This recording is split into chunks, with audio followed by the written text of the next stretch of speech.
Secretary for Labour and Welfare's proposed resolution under the Factories and Industrial Undertakings Ordinance and Mr. Chun-ying's motion under Rule 49E(2) of the Rules of Procedure to take note of 6 pieces of subsidiary legislation in Report number 16/2026 of the House Committee laid before this Council. Members have been informed that the above motion debate will be conducted in 2 sections. In the first section, this Council will proceed to a joint debate on the Secretary's motion and 2 pieces of subsidiary legislation relating to the implementation of a comprehensive smoking ban in construction sites. The duration of the debate is 4 hours. In the second section, this Council will proceed to a debate on 4 pieces of subsidiary legislation relating to the regulation of ride-hailing services. I have acceded to the recommendation of the House Committee to extend the duration of debate to 4 hours. Each member may speak per section for up to 5 minutes. The first section now begins. Members who wish to speak, please press the Request to Speak button. I would first call the Secretary for Labour and Welfare to speak and move on the motion, and then I will call upon Mr. Chun-ying to speak and move the Take Note motion. Subsequently, I will call upon the Chairman of the subcommittee and other members to speak, and finally the Secretary to reply. After the joint debate has come to close, the Secretary's motion will be put to a vote. Secretary for Labour and Welfare. President, I move that the resolution as printed on the agenda be passed. The resolution is to invite members to approve the Construction Site Safety Amendment Regulation 2026, which imposes legal obligations on main contractors and subcontractors to strictly prohibit smoking in all construction sites so as to reduce fire risk. After the tragic fire that occurred in Wangfuk Court in Taipo, there has been strong community consensus for implementing a comprehensive smoking ban in construction sites. Currently, Regulation 53 of the Construction Site Safety Regulation stipulates that the Commissioner for Labour may issue an order prohibiting smoking and the use of naked lights in a construction site under specific conditions, that is, using or intended to use flammable substance or liquid involving danger of fire. There is a discrepancy between the relevant regulation and the prevailing societal consensus advocating for more stringent smoking prohibition in construction sites. Indeed, past fire incidents that happened in the construction site might not involve the presence of flammable substance or liquids. To further mitigate fire risk and improve safety standards in construction sites, the enactment of the amendment regulation is required to enforce a comprehensive smoking ban in construction sites. The Labour Department proposed to amend Regulation 53 of CSSR, introducing 2 provisions. First, it stipulates that any contractors responsible for a construction site and any contractor who has direct control over any construction work in the site might take all reasonable steps to ensure that no person smokes or carried a lighted specified smoking product, that is, a smoking product that can be smoked by lighting the product in the site, and to ensure that no person uses a naked light for lighting a specified smoking product in the site. Second, it establishes penalty that any contractor who violated the aforesaid regulation is liable on conviction to a maximum fine of $400,000 as stipulated in the current provision. In order to prohibit individuals from smoking in the construction site, LD proposes to designate the construction site as a no-smoking area under the Smoking Public Health Ordinance Cap 371, in that a person has committed a smoking offense will be liable a fine of $3,000 under the fixed penalty mechanism set out in the Fixed Penalty Smoking Offences Ordinance Cap 600 and the relevant legislative amendments, namely the Smoking Public Health Ordinance Amendment of Schedule 2 Order 2026 and the Fixed Penalty Smoking Offences Specifications of Authorities and Public Officers Amendment Notice 2026 have been submitted to this Council for scrutiny by negative vetting procedure. In individual case of serious circumstances, for example, construction sites allowing a person smokes in the vicinity of highly flammable substances posing a catastrophic fire risk, LD will consider invoking the general duty provisions of the Factories and Industrial Undertaking Ordinance to prosecute the proprietor or employee involved.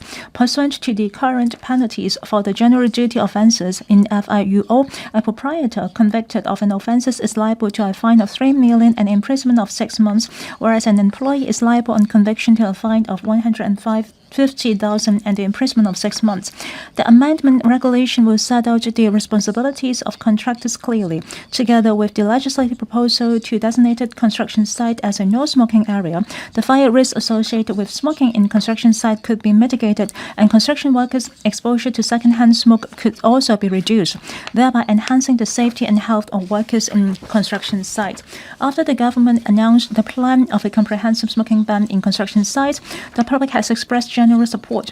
The relevant legislative proposal had already been discussed thoroughly in this council. Members have given practical suggestions on various aspects, including how the government would operate enforcement actions, explaining and promotion work to contractors regarding their responsibilities, as well as assistance that could render to workers who want to quit smoking. The government takes this advice seriously and will from time to time review the progress of implementation.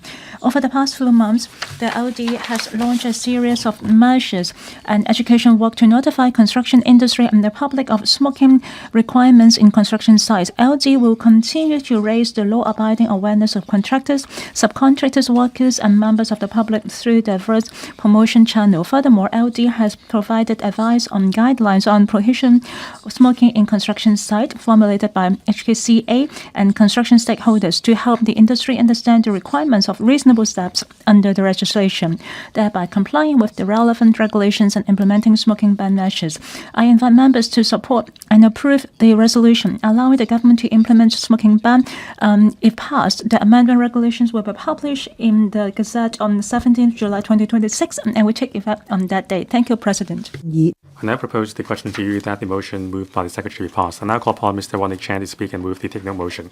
President, as the chairperson of the House Committee, I move the motion as printed on the agenda under Rule 49E(2) of the Rules of Procedure, so that members may proceed to a debate on 2 pieces of subsidiary legislation relating to the implementation of a comprehensive smoking ban in construction sites, and 4 pieces of subsidiary legislation relating to the regulation of ride-hailing services in Report number 16, 2026 of the House Committee. Concerning the motion moved by the Secretary as well as the resolution to implement a comprehensive smoking ban, I fully support it. Now, we all know that there are usually a lot of highly flammable construction materials stored in construction sites. Now, with the complicated site environment, once there is a start, the fire will spread quickly. It is an area of high fire risk. During the work process, it is impossible to eliminate all fire risk. However, lighter and similar fire sources are not necessary for the work process, so they should be subject to stringent control. Now, these regulations are important for upholding public safety and workers' health. I fully support it. Now, in the international world, with the efforts of unions and governments, smoking ban have been implemented in construction sites. However, there are only very few jurisdictions with legislative smoking ban in construction sites. It shows that even though there are consensus that smoking should not occur in construction sites, there is a lack of legislative framework to implement the ban. So I support the government to implement the framework through an easy-to-understand manner. Now, it is estimated that 43% of construction workers smoke. Now, with the legislative approach, it can ensure that contractors are taking up their responsibility to prohibit smoking, to prevent the law becoming toothless. Now, with a smoke-free construction site, hopefully we can build a healthy smoke-free culture in construction sites. Now, there are many contractors setting up lockers at the entrance of construction sites for construction workers to deposit their lighters and cigarettes. But it may be better if we adopt the approach at airports to make it mandatory. Now, it is very difficult for long-time smokers to cease smoking. Now, according to the figures, over the past few months, the number of inquiries for smoke cessation services has greatly increased. So I suggest the government providing chewing gums to construction site workers to help them cease smoking while lowering the smoke prevalence rate. Now, there should be clear definition to construction sites. Household renovation in occupied residential premises are exempted. However, there should be clear signs designating the boundaries of no smoking areas. Now, in the financial sector, institutions have the habit of sharing best practices for adoption by the stakeholders. So I suggest the government also promoting good practices to designate no smoking areas and promote them in all construction sites. Now, by implementing smoking ban as well as by providing rest periods for construction workers, it is beneficial for the health. However, some construction workers choose to forego the rest period so as to finish their work faster. So I think the government can offer guidelines on rest periods for construction workers so as to choose their rest time flexibly so that smokers will not contravene the law because of the smoking habit. Now, the point of the law is not to inhibit personal freedom, but rather control risk. I so submit. I now propose the question 2 that the motion moved by Mr. Ronnie Chan be passed. Mr. Len Chen-sing. President, as the chairman of the subcommittee, I now report the salient points of the subcommittee's deliberation to the Council. The 3 pieces of subsidiary legislation seek to implement a comprehensive smoking ban in construction sites by designating them as no smoking areas. Offenders may be charged a $3,000 fixed penalty. Contractors must take all reasonable steps to ensure that no person smokes in the site, or otherwise be liable to a maximum fine of $400,000 upon conviction. Domestic premises or certain private quarters that are being occupied by their residents for residential purposes are exempted from the prohibition. The Commissioner for Labour and Occupational Safety Officers will enforce the relevant legislation. 2 meetings have been held. Members support the comprehensive smoking ban in construction sites for enhancing safety. A number of concerns have been raised by members during the scrutiny process. As some site areas overlap with public areas and household renovation works may also fall within no smoking areas and exempt areas, members consider it necessary for the administration to step up publicity to explain the new rules through practical examples, so as to prevent members of the public from inadvertently contravening the law. Members suggest that the administration to formulate industry guidelines specifically setting out the reasonable steps to be taken by different contractors in construction sites of different types and scales, so that contractors may comply with the laws more easily. Some members suggested to the administration to consider allowing contractors to designate smoking areas in large-scale construction sites so as to manage smoking behavior pragmatically. The administration stated that this would create a gray area and make smoking control work more difficult. Hence, it will not consider setting up smoking areas at this stage. The subcommittee has also discussed the law's enforcement and penalty level. Some members consider the deterrence effect of a $3,000 fine insufficient, whereas the $400,000 penalty against contractors too heavy. They are worried that some individuals may maliciously jeopardize their commercial competitors by exploiting the penalty system. The administration has stated that the fixed penalty level of $3,000 is a recommendation made after taking public views into account. The administration will review the penalty level depending on the enforcement situation of the law in future. President, the following are my personal views on the law. Now, the amendment caused concern over the definition and boundary of construction sites. For example, for outdoor areas, there are often a lot of smokers. However, an area with some railings and also construction materials can be defined as construction site areas. It may not be known to contractors and workers, not to mention pedestrians. Now, contractors have the responsibility to take all reasonable steps to prevent and ensure that no one smokes in construction sites. So do they have to conduct a body search on construction workers before they enter the site? Or do workers have to report on each other when they see cigarette butts on the floor? Examples of reasonable steps should be included in the practical guidelines for sites of different scales. As reference, construction site boundaries should be delineated clearly so that everyone won't have to worry that they are breaching the law.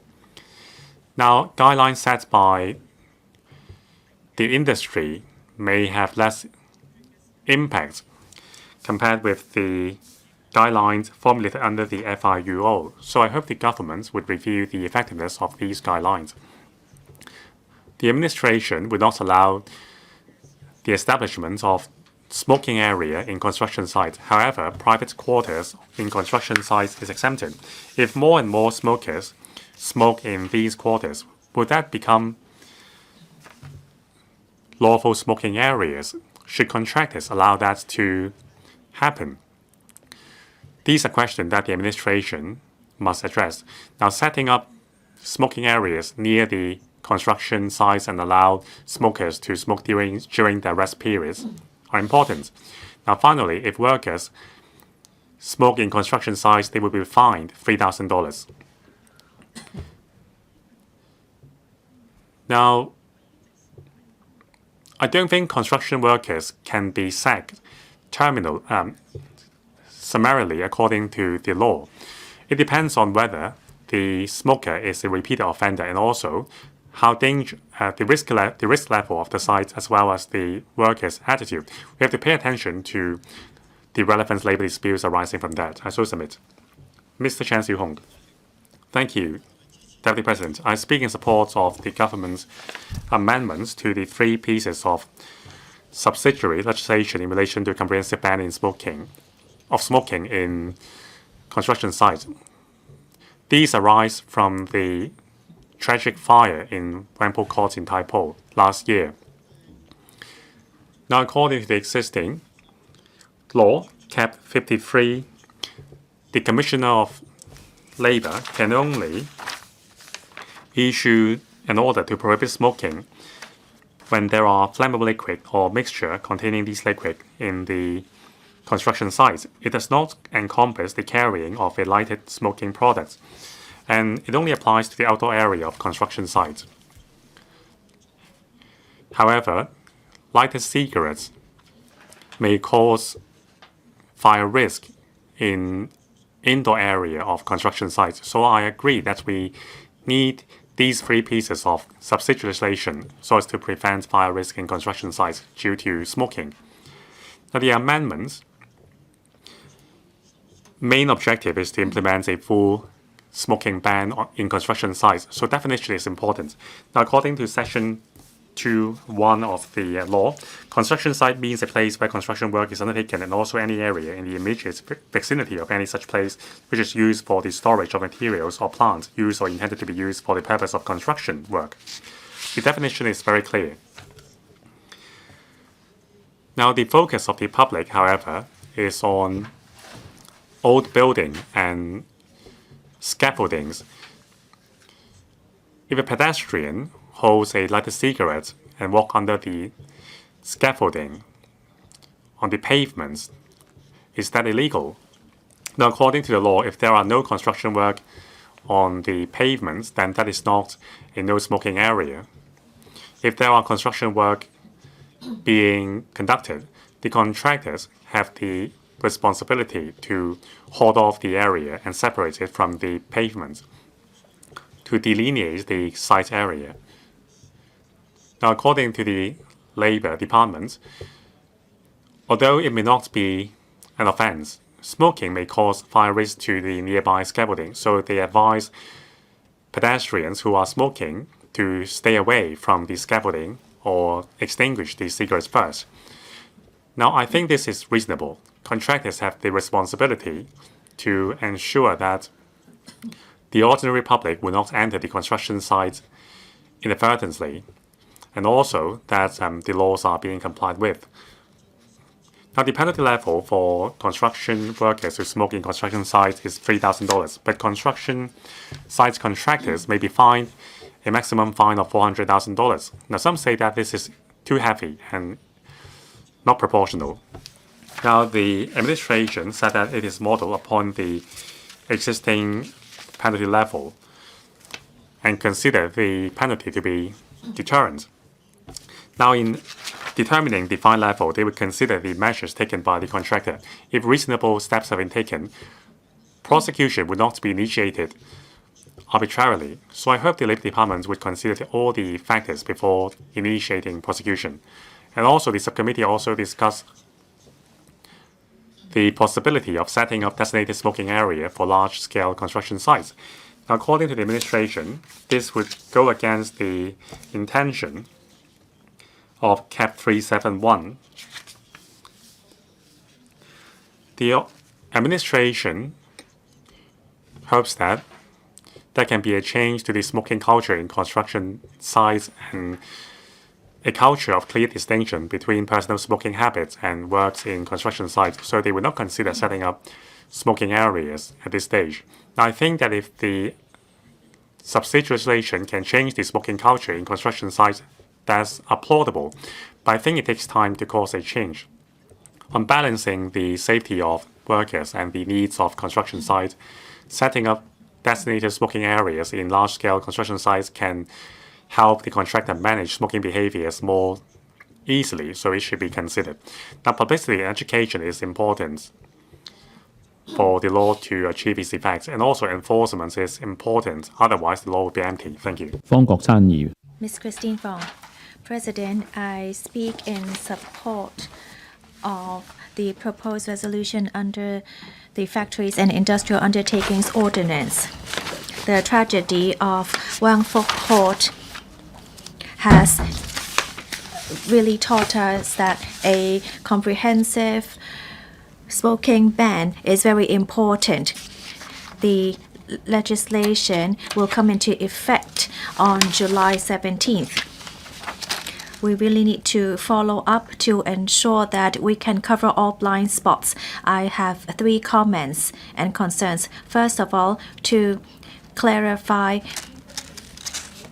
responsibility. Any contractor who contravenes this commits an offense with a fine of 400,000. Many people think that it is too high and that a code of practice should be adopted as soon as possible. At the same time, as there is limited frontline implementation, then actually this should be included under the 4S to include AI sensors and have sensors to cover blind spots, to monitor work sites, and to ensure that a high temperature warning would be given in emergencies. There should be electronic platform to ensure that work sites could be better monitored. Secondly, to cover blind spots for indoor renovation. Indoor renovation is quite a big problem because housing estates or management companies cannot actually monitor each and every repair. We suggest that there should be notices put up outside of indoor renovation to state that it is an NSA, to ensure that there would not be cigarette butts thrown off from heights. I also suggest the Labor Department, the Housing Authority, and the LCSD work together and to refer cases to each other to ensure fire safety and to ensure that there will not be a vacuum in fire safety monitoring. Thirdly, construction sites are banned from smoking, and that will prevent workers from smoking outside of worksite entrances or at the entrances of residences. We do not want this hazard to be transferred to other people. I once again support a comprehensive ban on smoking on construction sites. Thank you. Ms. Michelle Tang. Thank you, President. This joint debate is on 3 subsidiary legislation. I, in principle, support a comprehensive smoking ban in construction sites. Since the 2025 Wang Fuk tragedy, there is a consensus that there should be a full smoking ban in construction sites to ensure safety. However, I believe there is still room for improvement in some details. How do you delineate construction sites? Construction site means a place where construction work is undertaken and also any area in the immediate vicinity of any such place which is used for the storage or materials. Well, this is not a problem at new construction sites, but then it is more complicated with old sites, because how about public corridors? Would that be considered as construction sites as well? The administration said that there would be more explanation after legislation, but why can't you define this clearly during legislation to prevent conflicts in the future? I hope that the administration could explain and clarify this to ensure that people would not fall into any gray areas. I am also very concerned with the penalty. Anyone who contravenes this will be fined $3,000. But for contractors who have not taken steps to enforce the prohibition will be fined $400,000. Well, this is actually not consistent with responsibility. For workers, $3,000 may not be a deterrence. Some workers may think that they might not get caught.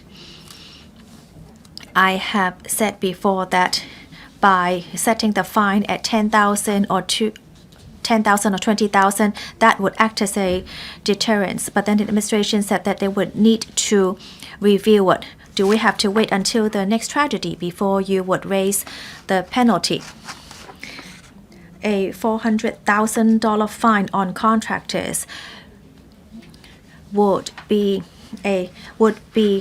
too much, because a fine of such figure would actually close down the SMEs. So how do we define whether contractors have taken steps to enforce a prohibition is most important?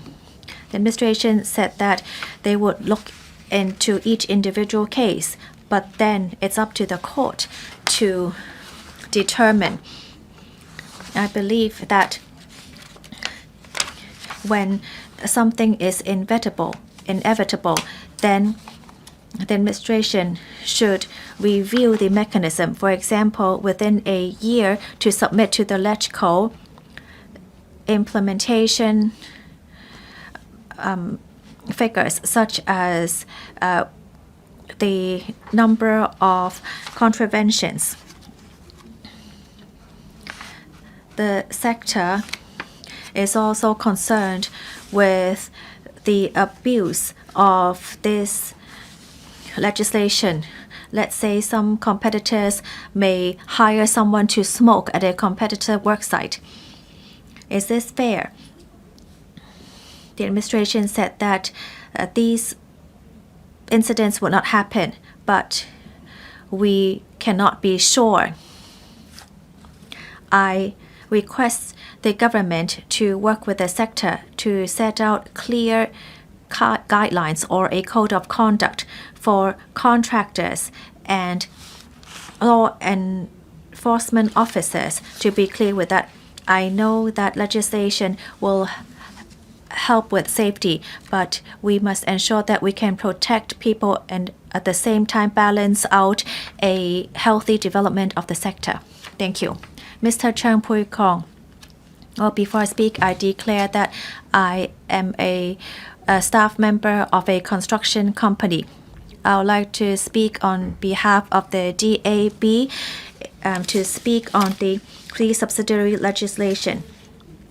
I agree that construction sites should implement a comprehensive smoking ban to protect the health of workers, and that is actually very positive towards the future development of the construction sector. I hope that there would be to give you some suggestions. Under the current legislation, there's a huge gap between the penalty for the individual and for the contractor. For individual, it would be a 3,000 fine, yet the contractors could be punishable by a $400,000 fine. This huge gap would lead to an ideal circumstances, such as conflict between contractors and workers. Some people may, because of the low fine, actually use that to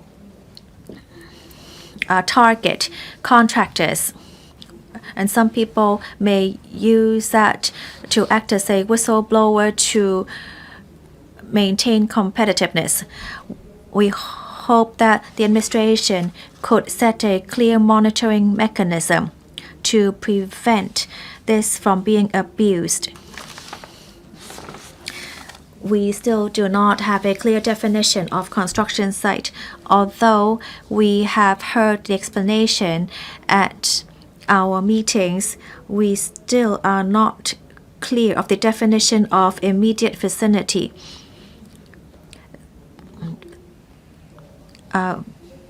It will be easy to fall into a gray area with such an unclear definition, and it would also be unfair for law enforcement officers. I hope that there would also be better guidelines on that. Thirdly, for large-scale construction sites, it may be difficult to enforce it. There are many large-scale construction sites in Hong Kong, such as the Loop or Santin Technopole. Some of the sites are very far away from entrances, and workers will need a lot of time to walk to the entrances to exit the site to smoke. And workers might try to smoke in blind areas. The administration should consider setting up designated smoking areas on large construction sites to prevent contraventions of this regulation. We are in support of the amendment regulation. We know that 3/4 of construction workers are smokers. The government, therefore, must adopt a multi-pronged approach to raise awareness in the hazards of smoking. We hope you would consider our suggestions and to clarify the definition of construction sites. And under the premise of construction safety, also consider frontline operational demand, so that we'll be able to continue with this legislation. Thank you. Mr. Evan Lee, the Secretary has moved a motion under Section 7 of the Factories and Industrial Undertaking Ordinance in order to make amendments towards CSSA and to put forward a comprehensive smoking ban in construction site. In case of contravention, there will be a penalty of 3,000 Hong Kong dollars. If the contract has failed to implement reasonable steps, the maximum penalty would be $400,000. I discovered that there are still some controversies.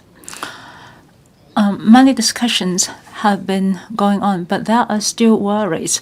For example, the sector is finding it difficult to define reasonable steps, and is it necessary to set up a designated smoking area, and is it possible to stipulate the boundary of construction site? I think it is necessary to make amendments because it can protect the safety of workers and to reduce fire hazard risk to prevent tragedy from happening again. Therefore, I agree this motion. I believe that it is clear enough.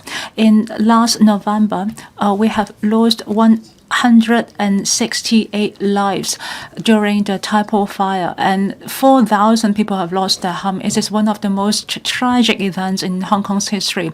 According to the preliminary investigation report, it is related. The fire is related to cigarettes.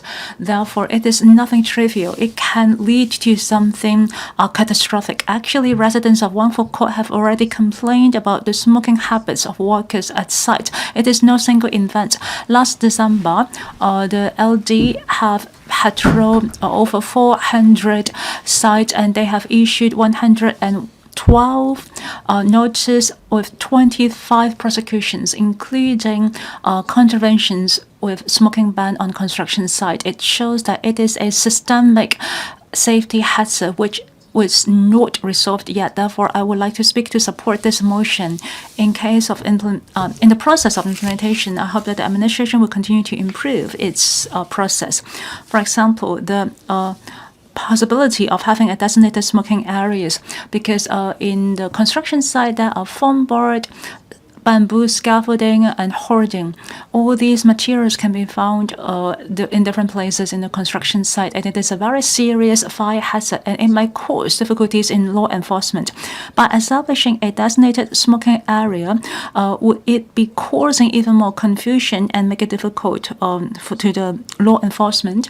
The administration also mentioned about the promotion of no smoking culture in construction site, and they do not want to set up designated smoking area. I do agree with that, but I believe that flexibility is also required. According to the Association of the Construction Sector, in the survey, the construction workers, 70% agree that the penalty is too high. And finally, the amount has been adjusted to 3,000 Hong Kong dollars, and it has balanced the acceptance and the deterrent effect of the sector. For the contractors, they have a penalty of up to $400,000. However, in law enforcement process, I believe that administration needs to remain close communication with the industry, especially at the beginning of implementation, so that there will also be guidelines provided. I also support the administration to make use of INT for law enforcement, including drones and infrared heat detection for random check. I also support that at early stage, we have to strengthen publicity and to prepare guidelines for the industry. The Secretary also mentioned on the 17th of July, it will be enforced immediately and there will not be any grace period. Well, because we have already paid a high price for that, therefore a clear message has been sent to the community, that is the government is heavy-handed in promoting smoking ban so that a tragedy can be prevented in the future. All in all, I believe that this is a proper response towards the 168 deceased from Wang Fuk Court and their families. However, we also have to take in the different opinions of the sector, including the blind spot and uncertainty. I support the motion. I speak to support the motion. Next, Mr. Chun-ying. The construction site safety is important in protecting the precious life and property of the general public, especially after the fire tragedy last November. There has been strong community consensus in the smoking ban. The administration suggested to amend the existing arrangement to move towards a comprehensive smoking ban in order to reduce fire hazard and enhance safety. I believe that it is a necessity in all regards. which include all construction site, RMAA works included. I believe that such amendment is an important move to show our determination in protecting the lives and property of the general public. Therefore, I would like to speak to support this motion under the Factories and Industrial Undertaking Ordinance. I am concerned about some details in implementation as well as the share of responsibility. In the current proposal, the construction workers will be fined at $3,000 only, but the contractors have to carry out all reasonable steps. In case of failure, they will be penalized at an amount of $400,000. A lot of SME contractors find it very stressful. Many express worries in a large-scale construction site, including Northern Metropolis as well as the Airport 3 one-way system. It is very vast in this area. And also, in those buildings, there will be different people going in and out of the building under construction. It will be very difficult for them to supervise what is meant by reasonable steps. I hope that before the ordinance is gazetted, the Labor Department can release clear guidelines in order to resolve all these worries. For large-scale construction site, it is also difficult for them to supervise. We have to make use of INT empowerment. Maybe the administration should support the contractor to make use of INT for supervision. For example, INT application should be incorporated in the construction INT fund or the 4S construction fund, and to implement stricter surveillance. For example, maybe the construction sector can install some high-definition monitoring cameras. In case of contravention, the supervisor should receive a cell phone notification so that they can monitor immediately. At the beginning of the implementation, the boundaries between public areas and the construction site is often ambiguous. When can they smoke and where can they smoke? It has always been a blurred boundaries. How can we clarify the responsibility between the main contractor, subcontractor, and the workers? I believe clarifications is required. We have to focus on education and match it with prosecution efforts. We also have to provide support to construction workers for quitting smoking. We have to accept the fact that in all industries, there are always frontline workers that have the habit of smoking. Therefore, I urge the Department of Health and Labor Department to put more effort into this regard. Apart from publicity, they should also target at construction workers in providing smoking, including smoke quitting campaigns. They should also take the initiative to work with the labor unions and to send outreach smoke quitting vehicles to go into the construction site to provide professional counseling as well as a medicine for them. We should also put together an award program for a smoking ban site. We can provide them with a substantial reward so that there will be incentive to encourage them to quit smoking. One tragedy is already too many for us. This is a major step moving towards a correct direction. I speak to support this motion so that the government will join effort with the construction sector to create a safe and smoke-free construction site. Next, Mr. Chris Yip. President, after the tragedy of Wang Fu Court fire, it is our joint consensus to eliminate fire hazards in construction sites. Therefore, today we have this motion to amend 3 pieces of subsidiary legislation to implement comprehensive smoking ban in construction site. I, of course, speak to support it. However, in order to change culture, some prerequisites is required, including the content of the legislation and the scope of its coverage has to be clear. The compliance cost and the responsibility of the contractors has to be reasonable. There also needs to be targeted law enforcement so that the public will not be contravening the law inevitably. The comprehensive smoking ban in construction sites cover RMAA as well as indoor residential renovation works. Anyone who show up in such area with lighted smoking products or to smoke there will be penalized by $3,000. Contractors have the responsibility to ban anyone to ban or to carry a lighted smoking products in such areas. Otherwise, they might be penalized at the fines up to $400,000.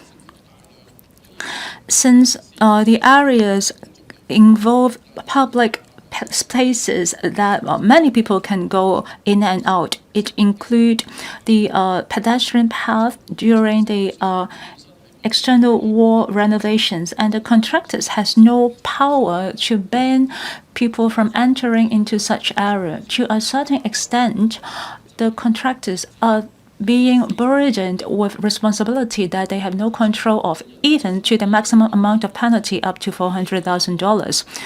During the scrutiny process, I have advised the administration to narrow down the scope to only the employees and the responsible persons, so that the contractors are only burdened with responsibility that is under their control, to prevent them from being penalized because of something that they cannot control. And the administration respond that as long as the contractor has carried out reasonable steps to prevent anyone to smoke or to carry a lighted smoking products, will be regarded as fulfilling the statutory requirements. In order to speed up the effectiveness of the implementation of a comprehensive smoking ban, the administration had decided not to take in my comments. I can understand that. I hope that according to the situation, the administration can set out a practical standard regarding reasonable steps. For instance, for areas that are open, where people can easily pass by or enter, perhaps the contractors only has to put up no smoking posters there. Or when there are non-employees entering into the site, they have to ask them to leave or to report them to the administration. These are some more lenient requirements so that the contractor will be able to take up their responsibility under reasonable circumstances. We can also provide more training for the frontline law enforcement so that they will be able to make discretions or judgment when they have to enforce the law. It will help prevent overly burdening the contractors. Upon effective of the legislature, we can also conduct a regular review. Maybe further amendments can be conducted so that we are not just focusing on the fire safety or construction site. Instead, the stakeholders will be able to comply with certain regulations under reasonable circumstances. I speak to support this motion. Mr. Ray Wong, President, as a representative of the industrial sector, I support the amendment to the regulation to impose a smoking ban in construction sites. Smoking in construction sites may cause fire hazard to construction materials and scaffolding. Now, of course, the financial cost is heavy. Loss of human life cannot be calculated. The legislation will enhance the responsibility of contractors to ensure that there is no smoking in construction sites. Now, however, we understand that there may be two structural issues in enforcing the requirements. First of all, there is a flimsy statutory definition concerning the term reasonable steps. Contractors may be prosecuted, and the fine level is $400,000. It will also affect the eligibility for tender and the license of the contractor. Contractors are only the managers of construction sites. They are not law enforcement agencies. They cannot conduct body search on construction workers. When there are cigarette butts on the floor, contractors would have a very difficult time convincing the courts that they have taken all reasonable steps. So I suggest formulating statutory guidelines and delineating the definition of reasonable steps. There must be two core mechanisms. First of all, a quantifiable mechanism, burden of proof as well as safe haven clause. There must be quantifiable actions excavating the construction sites. For example, checking for lighters at the entrance of the construction site, conducting at least 3 patrols every day with proper record, and so on. Now, by completing these steps, contractors can be deemed as having taken all reasonable steps in the eyes of the courts to enjoy protection of the law. This will help alleviate the anxiety of contractors. Now, second, the code of practice should clearly delineate the responsibility boundary of principal contractor and subcontractors. Principal contractors should be responsible for delineating the site boundaries, deploying drones for site management and check at entry points, while subcontractors should be responsible for the daily management, including morning safety sessions and so on. There must not be a one across-the-board approach in prosecution. Responsibilities must be apportioned clearly. Now, we can't just rely on random checks conducted by the government. Now, we need to deploy drones equipped with infrared sensors and cameras to conduct inspection. But this is not sufficient. In staircases as well as closed-off areas, as well as areas shielded by hoardings, these are areas favored by smokers. Government inspection cannot detect smoking behaviors in these areas. So we must make it mandatory for contractors to implement 4S system to turn passive inspection to proactive monitoring around the clock. Now we must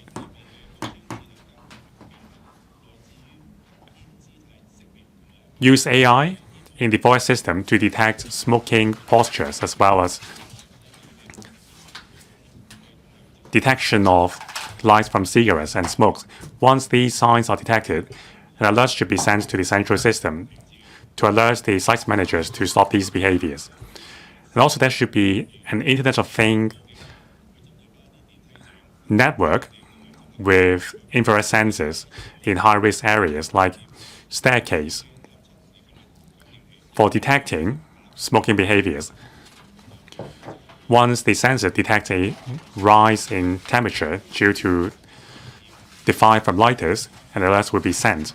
Now, I support these amendments, but the government should clearly define the law as well as provide the necessary support so that contractors can implement the smoking ban and achieve the intent of the law. Thank you. Ms. Carmen Can. President, I speak in support of the proposed resolution moved by the Secretary for Labour and Welfare under the FIUO. Now, this will amend 53, 68, and other sections of the law. Now, this is subject to a negative vetting process. Now, Section 53, or Cap 53, seeks to impose a duty on contractor or contractors responsible for managing the sites to take all reasonable steps to ensure that no one smokes in the construction sites or carry lighted cigarette products, including traditional, conventional cigarettes or alternative smoking products, and to ensure that no one use naked fire to light the cigarettes. Now, in terms of the definition of reasonable steps, there must be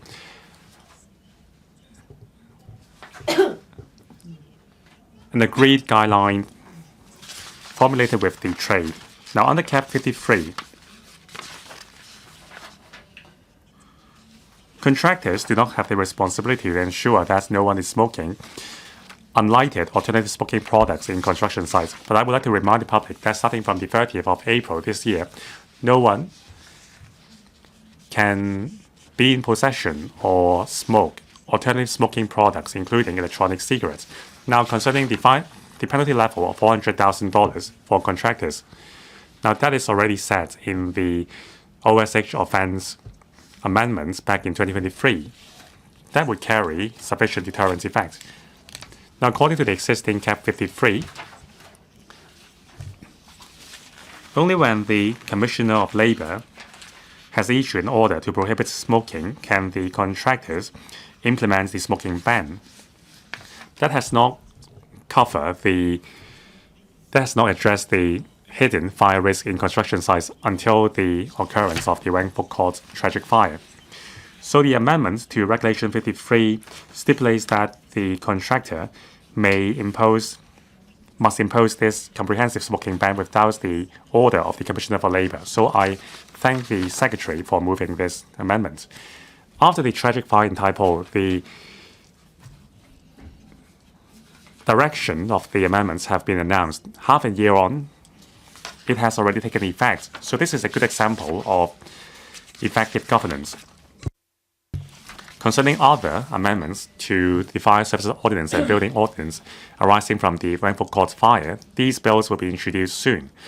Now, I hope the government can be proactive and think ahead rather than plugging the loophole after tragedies have happened. Now, I hope the independent committee's reports can help the government to hold those accountable to responsibility and prevent tragedies from happening again. I also support the two other pieces of subsidiarization under legal notices 55 and 56. Thank you. Mr. Dennis Lam. President, on the 26th of November 2025, the number 5 fire of Wang Fuk Court in Tai Po happened, causing 168 deaths in 7 blocks of buildings of Wang Fuk Court. The whole society was in shock. It was disheartening. When the fire happened, Wang Fuk Court was under major renovation.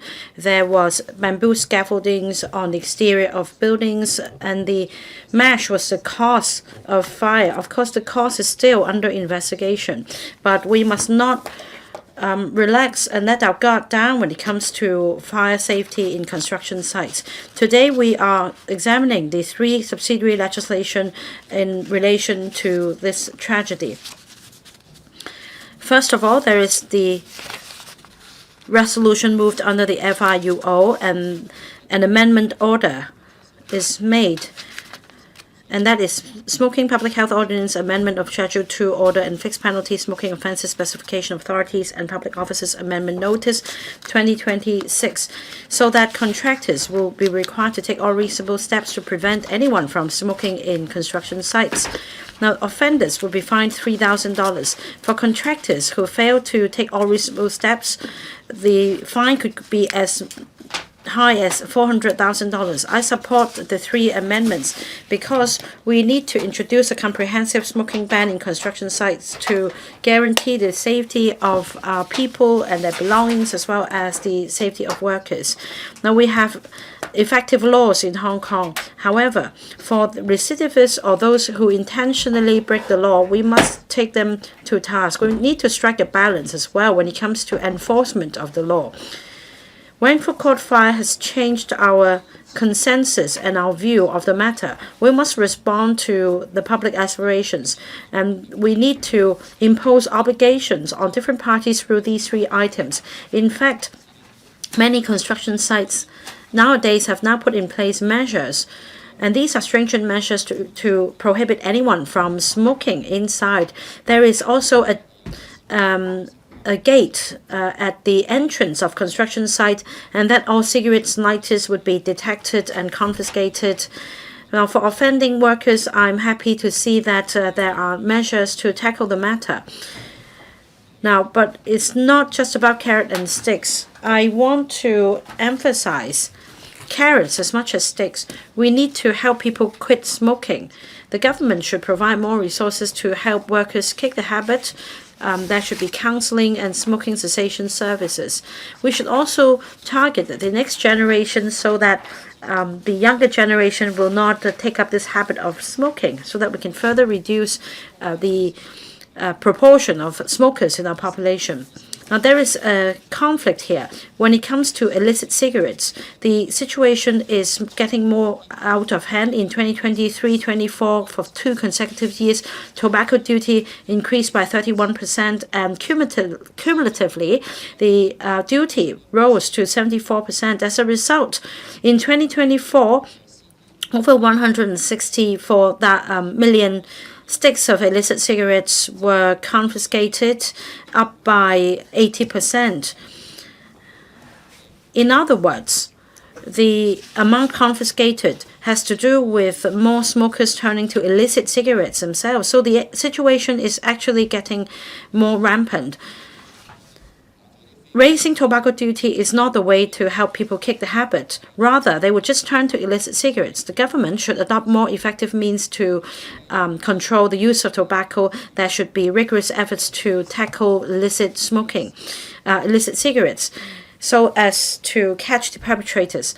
I support the 3 items of subsidiary legislation. We should introduce a comprehensive ban of smoking on construction sites, to pay tribute to those who died in the fire in Wangford Court, and to urge workers to quit smoking. This is a commitment. We should also review the tobacco control policies in Hong Kong to curb the rampant smuggling of illicit cigarettes, and to provide stronger support to smokers in quitting the habit, so that the tobacco control policy can be effective. Ms. Jenny Mann. President, I speak in support of the amendments made to the 3 pieces of subsidiary legislation and the resolution on implementing a comprehensive ban in construction sites. It stipulates responsibility of contractors to make sure there is a smoking ban in construction sites. This is not something new. It is just about making clear the responsibility. And we all know there is a hazard with smoking. And when workers smoke, when there are works going on in a building, residents know. And when even if they don't see it, they smell it, they would talk to the management office, and the management office would tell the contractor about this. But often, nothing would come of it, and residents just have to bear this risk of fire. And as the independent committee on Wangford Court fire hearings showed, that residents had even taken videos of workers smoking. They lodged complaints and nothing came of it. With the amendments, it talks about specifically, if the contractor does not do anything, they will be fined $400,000. They have to be held accountable. They need to deal with the complaints they receive seriously. They can't just not do anything. But I think what's more important is prevention and enforcement, as well as enhancement of awareness. We do not want such serious fires to happen again. We have specific provisions under duties of contractors and relevant penalties. The government should make clear in their guidelines what reasonable steps are, and make clear the responsibilities of the main contractors and subcontractors. While we do have government officers taking enforcement action, smoking would just take 1 or 2 minutes. Officers can't be there round the clock, so the administration should accept reports from members of the public of workers smoking, and there should be dedicated teams dealing with such complaints and follow up on such complaints, as well as remind contractors to step up patrols and be more vigilant. If citizens have taken photos and made complaints, the administration should look at whether contractors are dealing with such seriously, making sure the members of the public know their complaints are taken seriously. Installing CCTV cameras or infrared sensors in construction sites would help make sure people not smoke in construction sites. On enhancing awareness, after the Wangford Court fire, no smoking policies are implemented in different construction sites. Workers were told not to smoke in construction sites. And in fact, many building management companies would tell contractors that their workers can't smoke. With this vigilance, we have the fire hazard significantly reduced. But I think it is when we still have this recent memory that we are being vigilant. 1 or 2 years later, would it still be like this? Will we not deal with complaints seriously? I hope the administration will continue to investigate each and every complaint seriously so that our amendments for the subsidiary legislation will be meaningful. I so submit. Thank you. Mr. Lau Ka-keung. Regulation 53 of the construction site safety regulation empowers the Commissioner for Labor that in certain circumstances he may make a prohibition order of naked lights. Existing provisions do not ban lighted smoking products or designate no smoking areas in construction sites. It constitutes a hazard.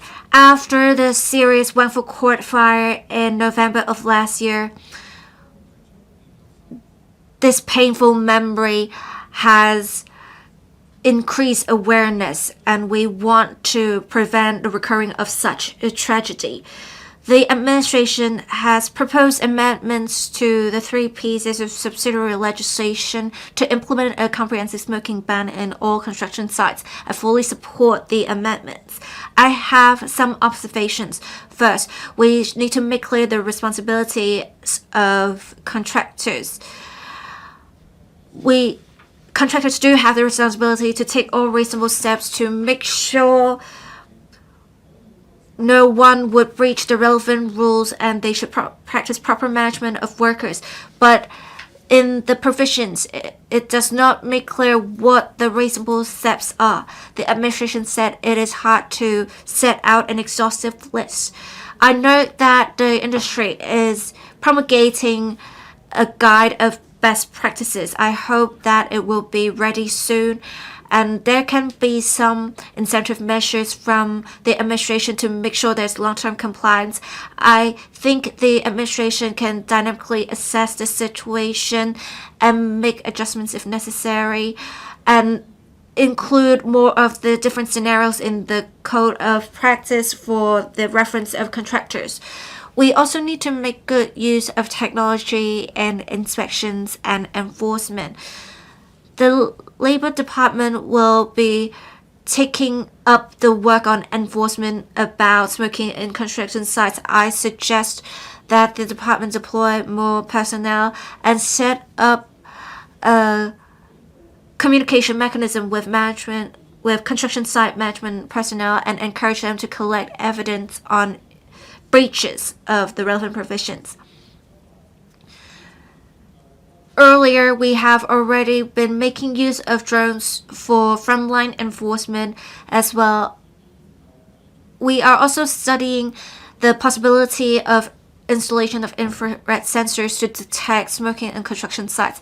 I hope that such studies will have their findings published as soon as possible for our reference.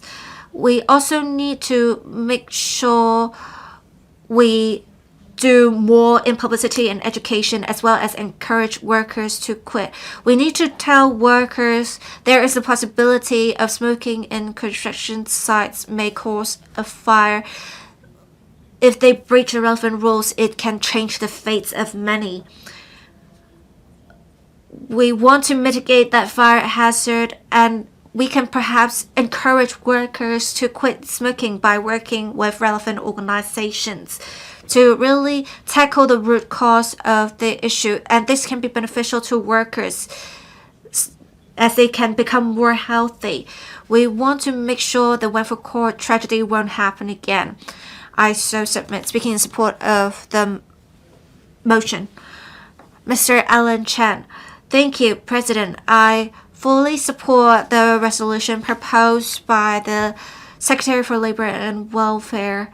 The motion is about protecting the safety of all and mitigate the risk of fire brought about by naked lights. I believe the intent is good. It really shows the administration's commitment to have more comprehensive occupational safety and health legislation. With the division of responsibilities, frontline safety, and relevant provisions, they are all very pragmatic. Construction sites are high-risk premises, and we would have Labor Department personnel taking up the enforcement work as they are familiar with the operations of construction sites. It will prevent the staff members of TACO who may not be familiar with construction site operations having to enter construction sites for enforcement operations. We also have a comprehensive defense mechanism as long as contractors have done their reasonable steps such as affixing notices, making clear the penalties for breaching relevant rules. They will be able to successfully raise a defense. I believe this is very reasonable. I have proposed that there should be interdepartmental collaboration as well as installation of cameras to detect smoking. Let me elaborate on the suggestions. One, on the referral mechanism among departments. We would have smoking within construction sites enforcement to be taken up by the Labor Department, but outside of that, it would be TACO offices. But then sometimes works take place in more complex circumstances, such as in residential premises. With just separation of a wall, people may not be able to tell clearly where the jurisdiction falls. So I urge that there should be cross-departmental collaboration.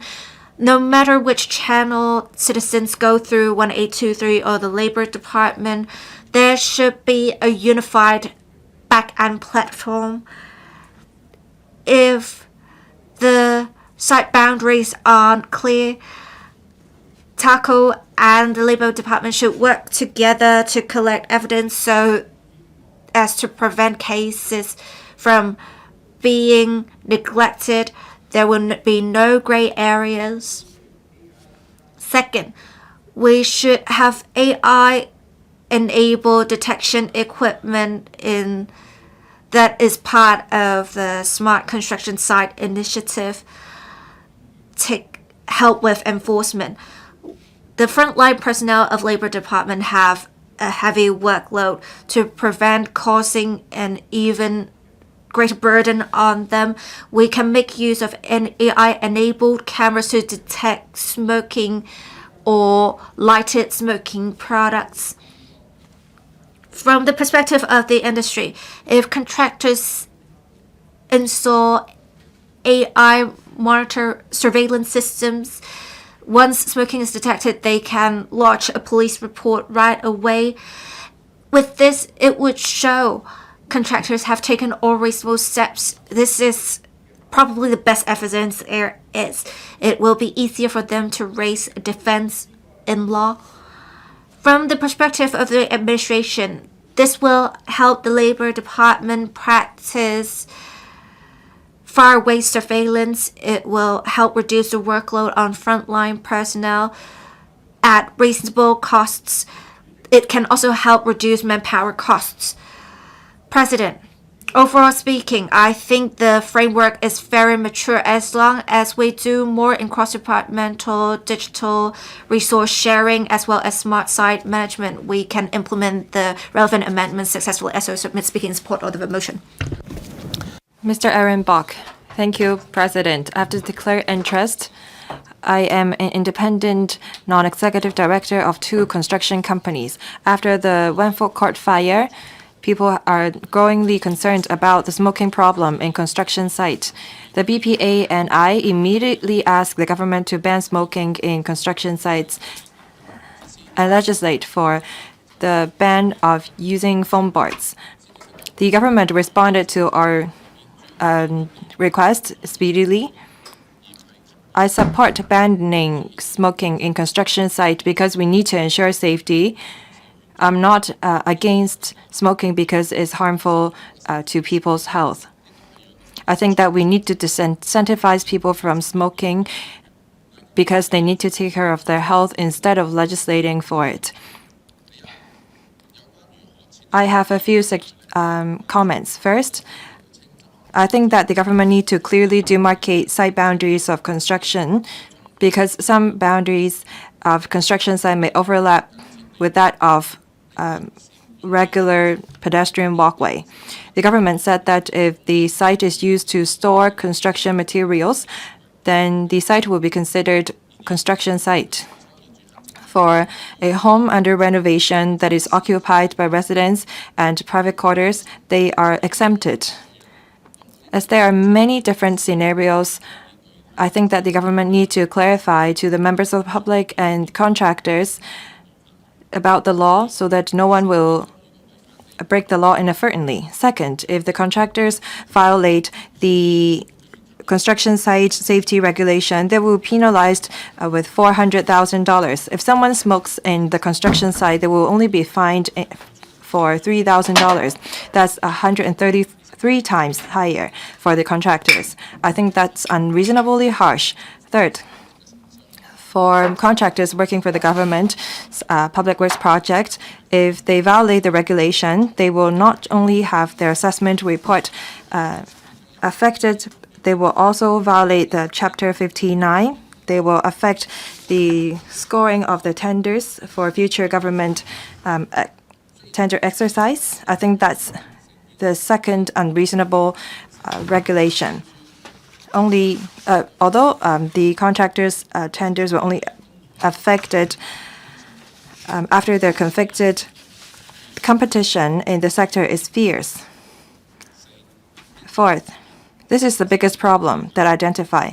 Many people think that we should allow managers to set up a smoking area in construction site so that the regulations will be more humane. The government refused to take on board this suggestion. I think that's unreasonable because construction site can be large. Say, for example, the ones in the Northern Metropolis, the 3 one-ways system, some of them can be as large as a few dozen hectares. When the entire construction site is marked a no smoking area, if workers need to go out of the site to smoke, they have to walk a long way, and sometimes it's not possible. A large number of workers smoking outside the construction site, it may affect the image of our city, and this may also result in disputes among workers and the members of the public. The regulation will drive workers to smoke in corners. Although we can use CCTV to monitor the situation, construction sites are often large. There are many machineries. It's difficult for the cameras to cover all the blind spots.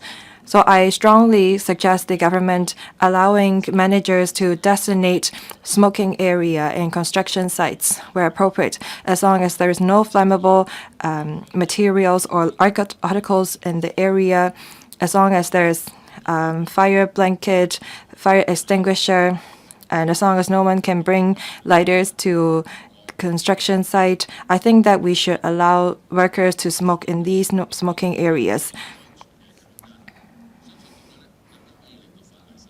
I think this is how we can make the enforcement of the regulation smoother.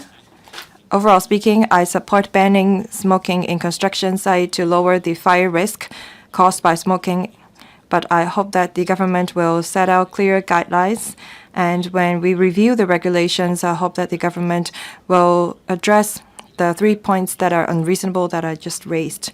Thank you. Mr. Tan Chun-kok. Thank you, President. I speak in support of the legislation relating to the implementation of smoking ban in construction sites. Many construction sites fine their workers if they smoke, and some of them never hire the workers who smoke. Because of the Wanfo Court fire, people are growingly concerned about the smoking problem in construction sites. I think that just by improving the penalty mechanism, it will not address people's concern. I asked for a full ban of smoking in construction sites after the fire. The government responded swiftly. But in order for the ban to be effective, enforcement details is key. The regulations set out that there will be penalty against contractors, subcontractors, and people who smoke in construction sites. For contractors and subcontractors, if they have not taken reasonable steps to ensure no one smokes in the site, they will be fined $400,000. That's deterrent enough. But the sector said that they will not be able to completely eradicate smoking in construction sites. They may have to deploy more people to monitor the sites, to make sure no one is smoking. But on the internet, we still see sometimes workers smoke in construction sites. Construction workers, if they smoke in construction sites, they are fined $3,000. But I think that the fire risk of smoking in construction site is significantly higher. So I think that the government need to review the deterrent effect of the fine against construction workers in the regulation. After the regulation come into operation, the occupational safety officers of the Labor Department will be responsible for taking enforcement action. They will conduct a large number of surprise inspection, but there are so many construction sites in Hong Kong, given limited frontline manpower. I wonder if we can actually comprehensively conduct inspection and take enforcement action. Even if the OS officers cannot identify anyone smoking in the site, it doesn't mean that no one is actually smoking. I asked the government to set up dedicated channel to allow members of the public to submit photos or videos of workers smoking, supported with evidence such as time and location. This is how we can make the enforcement more effective. More importantly, the enforcement agencies need to follow up on the complaint speedily and seriously. At the same time, I think the government should encourage the sector to make use of IT to help with inspection. We should introduce infrared radiation sensors and artificial intelligence, image analytics. The smoking prevalence among construction workers is as high as 75%. I think that it takes time for us to change the smoking habit of the workers. It takes time for us to ask them to cease smoking. So I think that we should not rely just on penalty and fine. We should also offer, say, smoking cessation services to workers who smoke. We should also offer reward for workers who quit smoking. This is how we build a healthy site culture, to lower fire risk and ensure safety of construction site workers. After the Wanfo Court fire on the internet, there are many videos showing workers who smoke in site. I think that in order to protect the safety of the public, we should not rely on people uploading videos on the internet. I think that we need to address the problem at source. I support the subsidiary legislations. Mr. Augustine Wong. Thank you, President. I speak in support of the 3 pieces of legislation relating to the implementation of the ban in construction site. The government amended the regulations because of the tragedy that happened in Wanfo Court last year. People are concerned about the smoking problem during renovations or maintenance of buildings. I think that the amendment comes in timely. It will lower the fire risk at construction site. The real estate sector and the construction sector that I represent support the amendment. After the implementation of the regulations, the entire construction site will be designated a no-smoking area, and the contractors need to take all reasonable steps to make sure no one smokes in this construction site. The trade is worried about definition of reasonable steps. Other members and I asked the government about this in the Bills Committee meeting. I thank the Labor Department for listening to our views and following up on the issue. After the meetings, the Labor Department talked to the construction sector. They come up with the guidelines. This alleviates the concern of the trade. The guidelines show that the contractors need to set no smoking policies, and they need to tell the workers during the induction training that they should not smoke in construction site. The contractors also need to organize no smoking or smoking cessation talks. They need to step up inspections.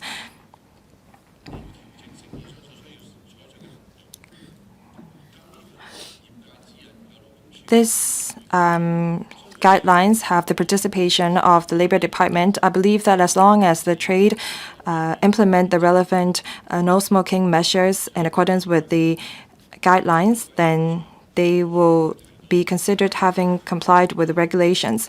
Some members talked about the implementation of the regulation. Say, for example, when a home or a building is under renovation, will they be considered no smoking areas?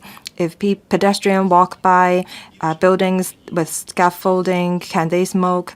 I think that these are the scenarios that people have trouble with. I thank the administration for addressing all these concerns and questions. Although I think that the provisions are clear, regular members of the public may not fully understand the details of the regulation. I think that the government need to step up promotion and education. They need to let people know what kind of places are considered construction site. I think that we need to ask people not to smoke in high-risk areas. In order to ensure the smooth implementation of the regulation, the government need to encourage workers to work with the contractors. As some members said, many construction site workers have been smoking for a number of years. It's hard for them to change their habit immediately. So I think that instead of just focusing on penalty, we need to encourage workers to quit smoking. Maybe we should roll out a reward scheme to encourage them to cease smoking. We need to promote the benefits of not smoking to them and their family members. I think that is more effective for us to just focus on reward other than penalty.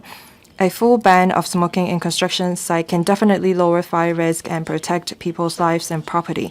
So I fully support the amendment. I hope that as a next step, the government will step up promotion and education so that contractors, construction site workers, and the members of the public will be able to understand the boundaries of construction site. Thank you. Mr. Lam Wai Kong, thank you, President. I speak in support of the resolution moved under Factories and Industrial Undertakings Ordinance. The whole society is disheartened by Wangfuk Court fire. We've since then forged a consensus to implement a blanket smoking ban on construction sites. This resolution is a response to calls and concerns in the community. It is also an important step towards preventing the repeat of the tragedy. Rigorous inspections and law enforcement are crucial to implementing the comprehensive smoking ban. The Labor Department is responsible for law enforcement in this aspect.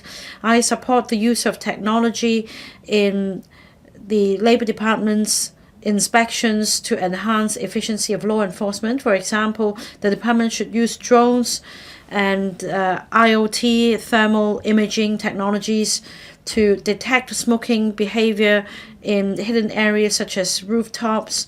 Construction sites are often very complex in layout with unique features in each site. With better use of technology, we should also at the same time exercise judgment to prevent mistakes. Upon passage of the amendments, the contractor having direct control over the construction site will be obliged to take all reasonable steps to ensure that nobody smokes on the site or carries specified smoking products inside SSP. And the management personnel will need to fulfill certain responsibilities as well. I think that with existing manpower resources, the Labour Department will not be able to conduct comprehensive inspections. We need the support of contractors and subcontractors. In day-to-day inspection, especially when it comes to construction sites, because of its complex layout with hidden corners, is very difficult to manage. We need the cooperation of site staff. We should also step up public education. And there should be a culture of reporting the matter to the supervisor. Apart from rigorous law enforcement, we should also mount publicity in public education for construction workers to fully appreciate the dire consequences of fire resulting from smoking. We need to raise their awareness. And also, I hope members would appreciate the workers' difficulties. They are exposed to the elements, they do hard labor, and their work is particularly difficult. Workers may tend to smoke in order to relieve stress because of such undesirable working environments. But in the long run, for the sake of the health of workers, we need to roll out a series of measures to help them quit smoking, so that in the long run, we can have a policy that can tackle chronic smoking. All in all, I hope that in the future the department will inspect construction sites so as to take those hold those offenders responsible. There should also be full appreciation of the hardship of workers. There should be publicity and education together with incentives so that they can enhance their awareness to ensure safety at construction sites and safety of the public. Dr. Thomas So. President, regarding the proposed resolution, this has arisen in light of the Wangfuk Court fire and the need to introduce a comprehensive smoking ban on construction sites. There is a clear consensus in our community to raise the overall safety in construction sites. We need to prevent the tragedy from happening again, and that's the background of this ban. I support the proposed resolution, but I think that the government should draw clear guidelines and better explain the position for the sector and members of the public to understand the details of the amendment and for them to abide by them. Now, there are three major amendments to introduce the comprehensive smoking ban on construction sites. During the deliberation process, I joined many members in expressing our concerns, including definitions. According to the current definition, construction site refers to the areas in which works are in progress as well as the adjoining areas where materials are stored. That covers a wide scope, including the exterior of any building undergoing renovation as well as home renovation. All these will be regarded as construction sites.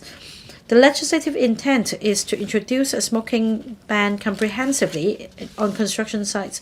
But when it comes to actual operation, there may be exemptions. For example, if the domestic premises or private quarters occupied by the resident for residential purpose in a construction site, then there is an exemption. In other words, when it comes to actual operation of the law, despite having this blanket ban, for certain areas, they're still exempted from being designated as a non-smoking area. And it's quite complex. And this will also further increase the cost of letting the public and the industry understand the new arrangement. Now, if the resolution is passed, it will come into effect on the 17th of July. So we have a very tight timeline. We need to drop a very clear set of guidance together with good publicity strategy to educate the public and the sector. The President, I'm concerned that members of the public may be confused by guidelines not promulgated by the government because of the difficulties arising from law enforcement. There is no official guidelines to follow. So my suggestion is for the government to draw up an official set of guidelines with clear illustration on, for example, various definitions and exemptions, so as to address the shortfall between legislative intent and actual operation of the law. The government guidelines should also provide illustrative examples or different scenarios so as to let contractors understand the government's expectation on them in relation to taking all reasonable steps and other specific requirements. According to the Commissioner for Labor at the meeting, they would consider promulgating the official guidelines, so to speak, but we have yet to hear from the government what the answer is. As mentioned by the administration, they will carefully consider the views of the Bills Committee, and they will also review the implementation from time to time. Hong Kong has a high degree of the rule of law. We have a clear set of laws. So after passage of the resolution today, I hope the government will carefully consider drawing up government guidelines and enhance publicity and education. I so submit. Mr. Champula. Thank you. President, well, all along we have had people smoking on construction sites. This is harmful to not only the health of construction workers but also the family members and other people. There are inflammables and chemicals in construction sites, and they are prone to fire. After the tragedy of Wanford Court fire, there is now greater awareness in the community about the importance of the smoking ban in construction sites. The government has also addressed the issue expeditiously to plug loopholes. I support the 3 amendments involving subsidiary legislation in order to address the fire hazards and enhance construction site safety as well as public safety. I need to clarify with the administration a number of things. First, there is a requirement for contractors and subcontractors to take all reasonable steps to ensure nobody smokes on the construction site or carries specified smoking product onto a construction site. Offenders will be subject to a fine of up to $400,000. Now, this is rather harsh. It should have sufficient deterrence against contractors and subcontractors. However, what is meant by all reasonable steps without clear guidelines? Contractors and subcontractors may feel confused and helpless. According to the administration, reasonable steps depend on the features of respective construction sites because they differ in scale, in size, and fire hazard. Still, I think that there should be common protocol or consensus that can be reached for compliance by the sector. For example, in fact, after the Wanford Court fire, a lot of construction sites have stopped workers from taking cigarettes and lighters into construction sites. At the entrance and exit, they would put deposit boxes for workers to store these items, or that they would need to go through certain checks before they enter the construction sites. I hope the sector and the government can forge a consensus to incorporate certain procedures so that everybody is clear about what reasonable steps are. There should also be guidelines or codes drawn up. The second point is this. Members of the public may not be clear about the scope of duties and responsibilities, despite having a clear definition of construction site. For example, for bamboo scaffoldings outside the exterior of buildings and home renovations, they fall within the scope of construction site.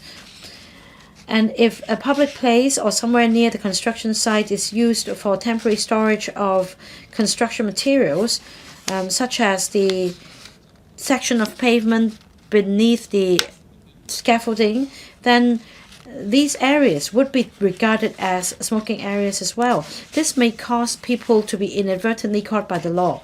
There should be enhanced publicity through API, social media, so that with illustrative examples we can explain to the public the applicable areas of the smoking ban.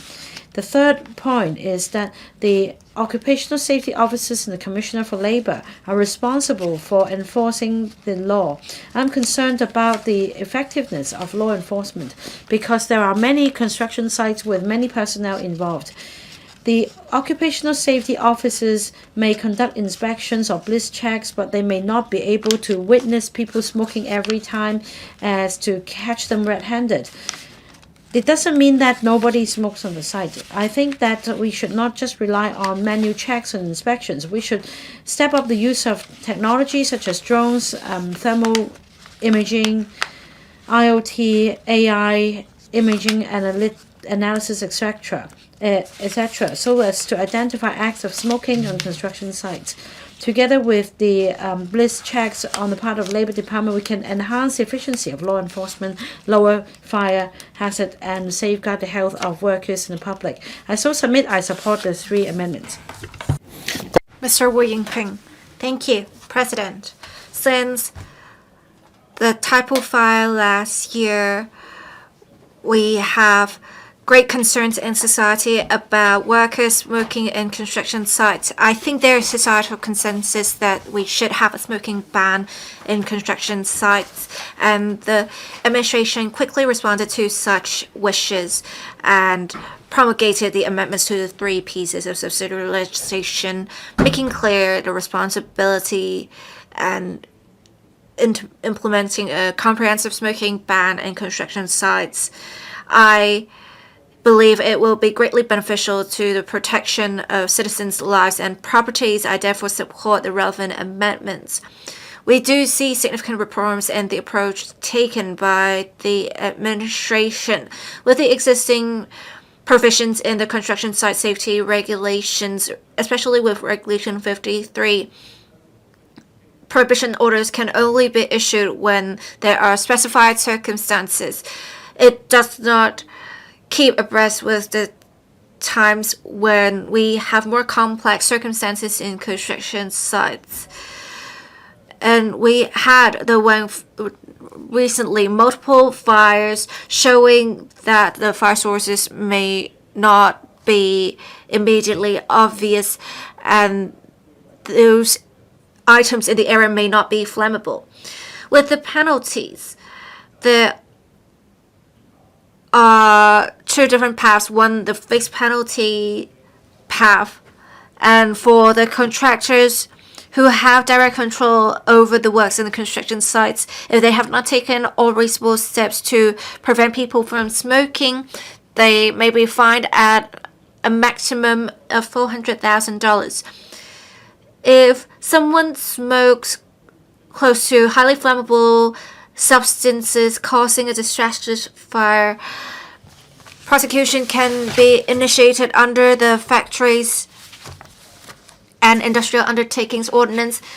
If convicted through summary offenses, it would be a fine of $300,000 and 6 months imprisonment. For actual convictions, it will be much harsher. For employees, there can also be a penalty of a $150,000 fine and 6 months imprisonment.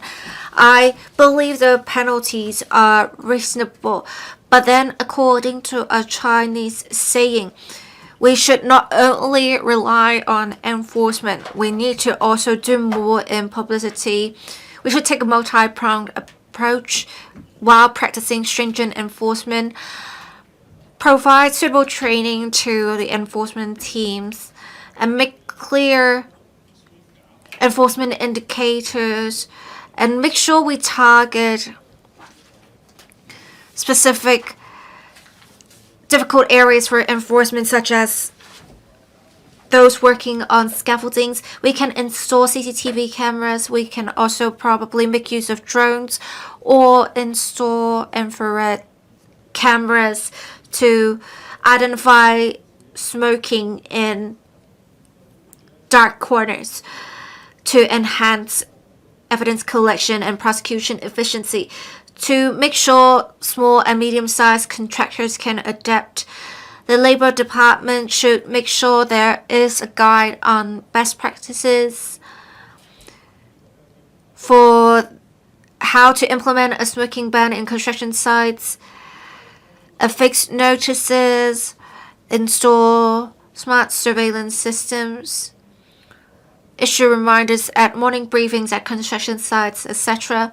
In terms of publicity and education, the administration should make sure contractors and workers are well aware of the legal consequences, enhance enhancing their awareness will help bring about a safer working and living environment for workers as well as citizens. Thank you. Mr. Andrew Yao. Thank you, President. I speak in support of the proposed resolution under the Factories and Industrial Undertakings Ordinance proposed by the Secretary for Labor and Welfare. The Wentworth Court fire took away 168 precious lives. There is a great lesson to be learned. Construction sites are a high-risk work environment. There are different hazards in construction sites. There are many flammable substances such as scaffolds. If we have lit cigarette butts, there can be serious consequences. We do see the administration wanting to reduce risk of fire in construction sites through the implementation of a comprehensive smoking ban. I do support this. There is a fixed penalty of $3,000, and for contractors, the maximum fine is $400,000. It really shows the administration's commitment. We would before only rely on fixment of notices as well as verbal reminders to maintain order, but with the legislative amendments, there will be a responsibility on the contractors. And I hope these measures can be implemented fully to achieve the intended deterrence. It's not just about occupational safety and health. It is about protecting citizens' lives and property. To truly implement the legislative intent, I hope the administration can take on board two of my suggestions as follows. One, we need to have better support for enforcement. Construction sites are huge and they have different circumstances. We need to have adequate inspection personnel from the Labor Department, and they must be fully equipped. We also need to have inspection indicators to make sure we can truly implement the law. Two, in terms of frontline management, there should be clear guidelines. Right now, there are no smoking areas designated in construction sites. For contractors, it can be hard for them in terms of frontline management. Contractors already have some house rules for their workers. The administration can take an extra step to have clear frontline dispute management guidelines to foster a safety culture in construction sites. I believe with concerted efforts, it will really help enhance communication and enhance understanding of workers so as to better protect citizens and workers alike. I so submit speaking in support of the proposed resolution.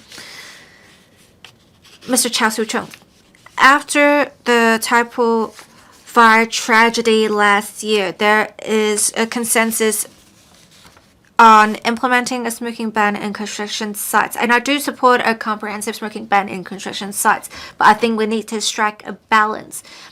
During the subcommittee meetings, I already said if someone smokes next to construction materials in construction sites or when they are undertaking high-risk procedures, they shouldn't smoke.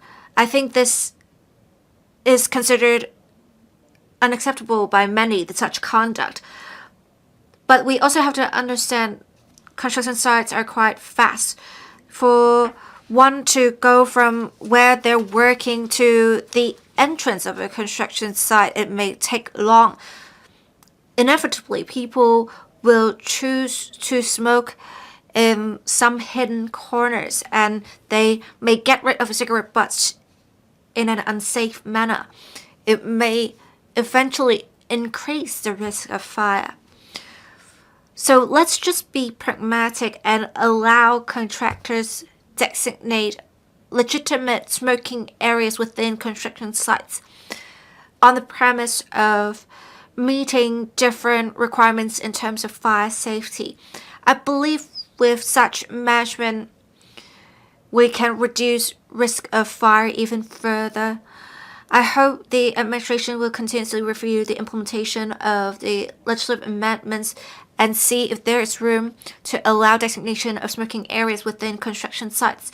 Compared to other no smoking areas, public places, schools, hospitals, 3-meter boundary from such premises, I believe what we have here is very clear. If for those scenarios, they have very clear stipulations for bus stops, bus interchanges. We even have the building plans for reference. But with construction sites, the boundaries are not as clear. How can citizens truly tell whether they're in a no smoking area, whether the area is included in the boundaries of construction sites? We have, according to Chapter 59A, a definition of construction sites being in the vicinity of construction materials or industrial installations. Other subcommittee members and I have raised the example of where building repair works are being undertaken, the ground level extension, whether it is part of a construction site. The administration's response is whether the bottom of scaffoldings have works going on or have materials piled up. It seems that there are different stances in different contexts. So the responsibility fully lies on the contractor to put in place proper hoarding of construction site boundaries. I think the administration should follow up on this in future, and it should also make clear where no smoking areas are in construction sites. It can be quite complex. For example, residential units that are undergoing alteration works, if there are still residents living in the unit, one can smoke there. But then if it is a vacation house, if the owner is only there to inspect the works, then the works area would be seen as a construction site. The owner being there smoking would be prosecuted. I think the legislative intent is good, but in terms of implementation, we need to really achieve the intent of reducing fire. Thank you. Mr. Ken Wong. President, the Wanfo Court fire served as a lesson to us. It reminds us that fire risk is around us. If we are not careful, tragedy could happen. Now, this comprehensive smoking ban in construction site is more than a public health policy. It's an important part of fire prevention education. So I fully support the resolution moved under the Factories and Industrial Undertakings Ordinance and the 2 pieces of subsidiary legislation relating to the smoking ban in construction site. I think that we need to further promote fire prevention education. First of all, I suggest the government reviewing the maximum penalty. We should have a tiered penalty system. We should also clarify the responsibilities of contractors. If the employees violate the regulations, the contractor should shoulder the responsibility. If non-employee or resident violate the regulation, contractors will only be asked to take reasonable steps by, say, issuing warning or educating them. We need to also promote the regulations to the workers and contractors so that they know what their responsibilities are, so that they know the relationship between smoking and fire risk. Also, we need to demarcate clearly the construction site boundaries. This is how we can reduce disputes. Also, we need a standardized guidelines setting out what reasonable steps are. For example, we can ask contractors to put up signage that says no smoking, no lighters. We need to step up inspections. Also, we need to ask the contractors to set up, to demarcate their construction site clearly so that no members of the public would enter construction site inadvertently. Third, I think that we should allow contractors to designate smoking area in large construction sites. I think that at the initial stage of the operation or implementation of regulations, we should allow contractors of large construction sites apply to designate smoking areas. And as the regulation is implemented for a period of time, we should gradually cancel the smoking area. We should educate the workers so that they make sure that smoking area is just a transitional arrangement. Fourth, we need to also clearly define the boundaries of quarters and exempt area. I think that in the laws, we need to differentiate between private quarters and communal quarters. This is how we prevent confusion. At the same time, we should put up signage outside the quarters to educate the workers about the smoking ban. Fifth, for renovation works at private residential developments, there should be clear guidelines.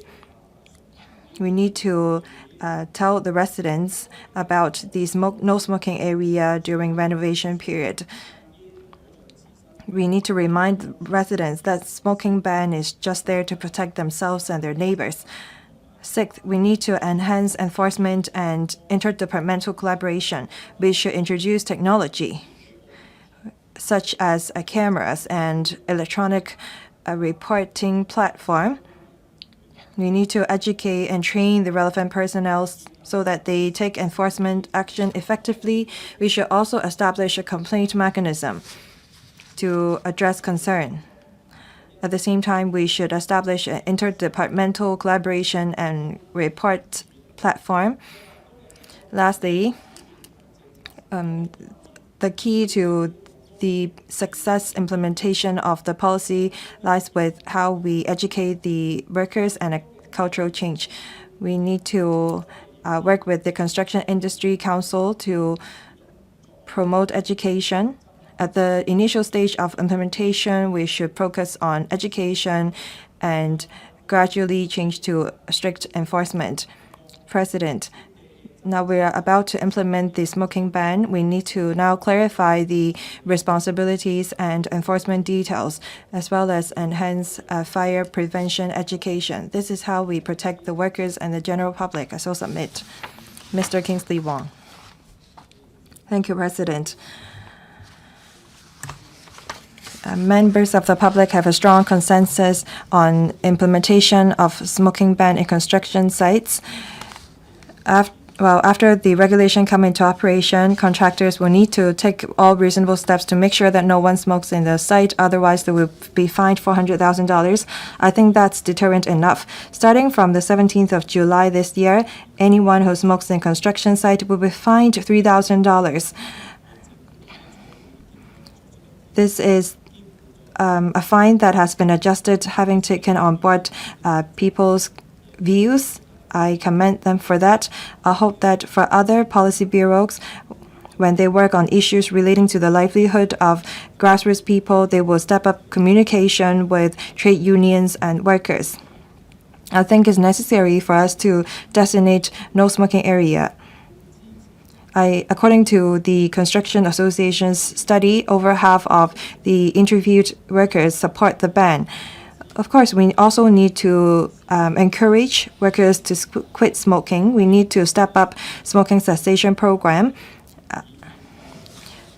The Department of Health post smoking cessation medication to workers free of charge, and workers can join the relevant program. The smoking prevalence of registered construction workers is as high as 30 to 40%. So it's impossible for us to ask all of them to quit smoking. study shows that 65% of workers think that by designating smoking area in construction sites is more effective. Some workers have been fined for smoking outside construction sites. Of course, they need to be self-disciplined. We need to ask them also not to discard of cigarette butts outside construction sites. I think that we need to place a separate box for workers to place their cigarette butts. I think that is necessary. Some construction sites ban workers who smoke from working for them anymore. I think that apart from enforcement, we ask the managers of sites to step up communication with workers. Thank you. Mr. Robert Lee. Thank you, President. I support the resolution moved by the government. The resolution is to amend the subsidiary legislation to clarify the responsibility of contractors, asking them to take all reasonable steps to make sure that no one is smoking in the construction site or bring lighted cigarettes or smoking products to go to construction site. Otherwise, they will be fined $400,000. This council today is also scrutinizing the two pieces of subsidiary legislation relating to the smoking ban in construction sites. This is to prevent fire caused by someone smoking in construction sites. I support these resolutions. The nature of construction site is very much different from just regular public space. There are many flammable articles there. As long as there is a sparkle, it can cause fire, and the fire could spread very quickly and go out of control. Although Regulation 55 of the construction site regulation bans smoking, it does not prevent anyone from bringing lighted smoking products into construction site. In the independent committee hearing of the Wanfo Court, we found that there are many cigarette butts in the construction sites. In recent days, many cases of fire happened because of someone smoking in construction site. China Chem building in Central was subject to a number 3 alarm fire, and that was also caused by a cigarette butt that was lighted.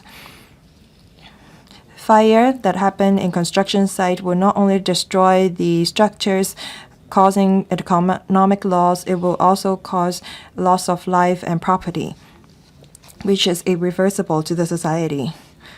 So by amending the regulation, we are going to strengthen penalty and against contractors. At the same time, we are fining anyone who smokes in construction site with $3,000. Occupational safety officer will be then empowered to issue fixed penalty notice. I support all these measures. To ensure the smooth implementation of the regulation, I suggest that the government step up communication with the sector upon implementation. For large construction sites,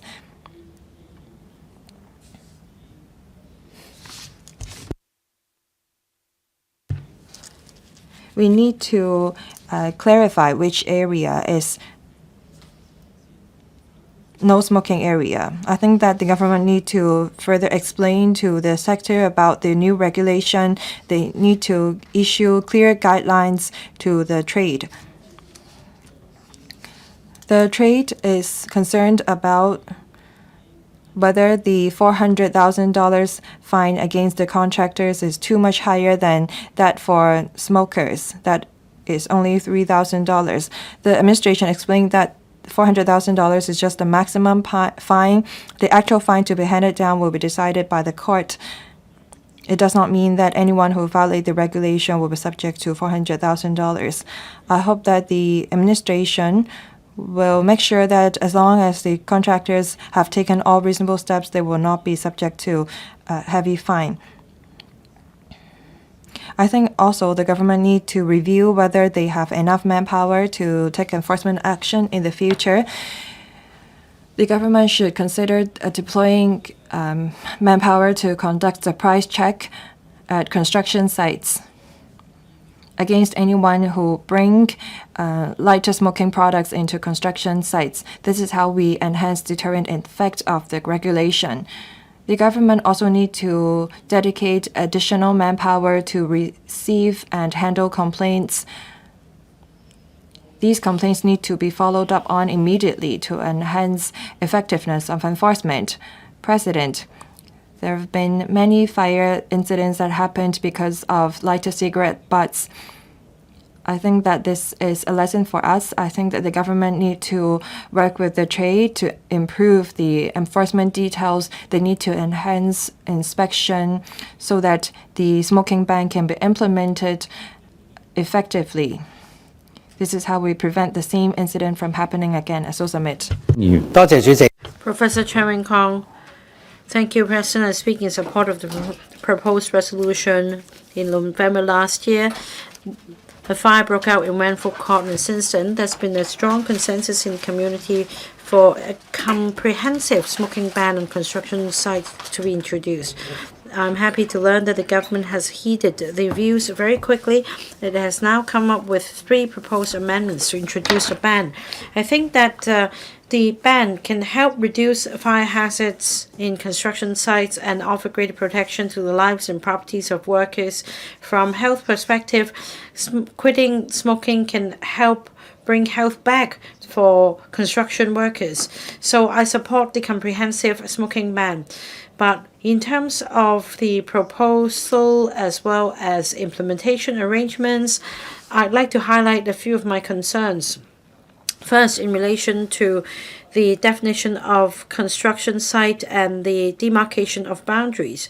Now, there is a definition in the provisions, but in actual operation, members of the public may be confused about the actual boundary. For example, the area beneath the scaffolding where it is not enclosed, as well as areas near the pavement for storing building materials. It's confusing for the public. So after passing the amendment, the government should do more. And that is, on the one hand, the government should make sure that contractors fulfill their obligations. Proper signage should be erected so that members of the public are aware of the fact that they are actually in a construction site. On the other hand, there should be strengthened public education and publicity so that members of the public will fully understand where the smoking ban applies so that they won't be inadvertently caught by the law. I'm also concerned about the operability of the smoking ban in construction sites. I fully understand the rationale of not allowing smoking areas to be set up in construction sites because this goes against the original intent of the law, and that we should become a smoke-free city in the long run. This is the long-term goal.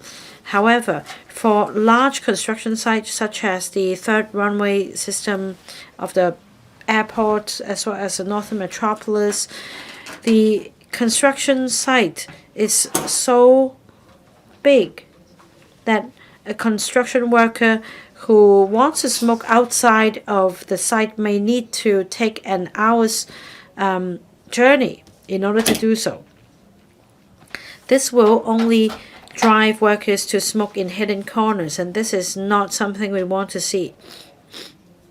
So, President, we have a good tool, but we need to use it properly. At the Bills Committee, when answering my question, the administration explained that the Labor Department has dedicated teams to inspect major construction sites, and taking a risk-based approach, they can also coordinate with the major contractors in enforcing the law. However, I hope that the government will also review in a holistic manner the difficulties in enforcing this law in big construction sites. There should also be efforts to encourage contractors to comply with the requirements. Finally, I'd like to say that voluntary compliance is of utmost importance. We are now saddened by what happened in Wangfuk Court. So we should all be vigilant and prevent fire from breaking out in construction sites. And I hope that we can prevent another tragedy from happening. And through the comprehensive smoking ban in construction sites, we can build a smoke-free city and offer greater protection for workers and the public as well. Mr. Kenneth Lau. Thank you, President. I support the proposed amendments to introduce a comprehensive smoking ban in construction sites so as to reduce fire hazards and protect workers and public at large. In Wangfuk Court, a fire broke out in November 2025, causing 168 deaths, according to the independent committee's hearings. A large number of cigarette butts were found in the light well and also the rooftop, and members and residents had filed numerous complaints about smoking in construction sites. These complaints were not properly handled. Now, the cause of the fire could be the above, and there is now a strong consensus in the community for a blanket ban to be introduced in order to raise awareness and level of safety. The Labor Department's occupational safety officers will issue fixed penalty tickets of $3,000 in fine if the officer finds anyone smoking in construction sites, covering all sorts of construction sites, including buildings and other public areas. Now, the fixed penalty ticket is pitched at $3,000. It has sufficient deterrence. For serious cases, the general provisions will be invoked, and the Labor Department can fine the offenders of up to $150,000 in imprisonment for 6 months. In fact, many construction sites have imposed relevant requirements, and workers are adapting to these requirements as well. So the passage of the resolution should not affect the actual operation in reality. On the contrary, this will help create greater deterrence. There are views in the community that for major construction sites, smoking areas should be set up, because for Northern Metropolis and other major projects, workers will need to walk for a long distance in order to leave the site for a fact. But I don't think this is the appropriate time at this stage. According to the administration, smoking is a personal choice. It's not an employee's right at a workplace. There are also rigorous requirements for workers to surrender the cigarettes and lighters at the time they enter the site. If we allow smoking areas to be set up, that means that workers will be able to bring lighters in, and that will cause a management loophole and hamper the efforts of the smoking ban. This is also a problem for those who don't smoke, as they suffer from second-hand smoke. However, I do think that we should evolve with the times. After implementing the laws and after accumulating experience in site management without compromising safety and monitoring efforts, the administration can conduct a timely review to provide greater flexibility in terms of this smoking ban in construction sites. Apart from penalizing individuals, for contractors or subcontractors who fail to take reasonable steps to prevent workers from smoking in construction sites, they can be fined up to $400,000. I think the penalty level is reasonable. $400,000 is the maximum penalty. It has sufficient deterrence. But after all, it depends on whether the employer has exercised due diligence, and it's for the court to decide in a fair and impartial manner. The administration also further illustrated that for residents smoking inside the premises where works are in progress or works are in progress inside the premises and outside on the exterior, the contractor involved will still be subject to the regulation. Now, I hope the administration can illustrate with more examples the scope of the non-smoking areas to prevent people from being caught by the law. It's for the government to join hands with the contractors and subcontractors to build a smoke-free culture in construction sites. We should tackle the problem at source so as to safeguard the health of workers. I so submit. Mr. Albert Zhang. Thank you, Deputy President. I speak in support of the 3 pieces of subsidiary legislation for implementing the comprehensive smoking ban in construction sites. Now, the legislative intent is to introduce a blanket smoking ban in construction sites. This is one crucial step to enhancing work safety and public health. Usually, at construction sites, a lot of building materials that are flammables and chemicals would be stored. If frontline workers hide in a corner and smoke, it could lead to fatal fire. Now, together with fixed penalty for those who smoke in construction sites and the statutory non-smoking areas, we can then tackle the unnecessary fire hazards from arising at the source. We can also better protect non-workers from being exposed to secondhand smoke. This can help change the smoking culture in construction sites and help build a safer and healthier work environment. This is the legislative intent. I acknowledge that. I support it as well. I think this is a necessary step. However, I also need to point out that in the deliberation process, some members have expressed concerns about the ambiguities. For example, the specific definition of the boundary of a construction site.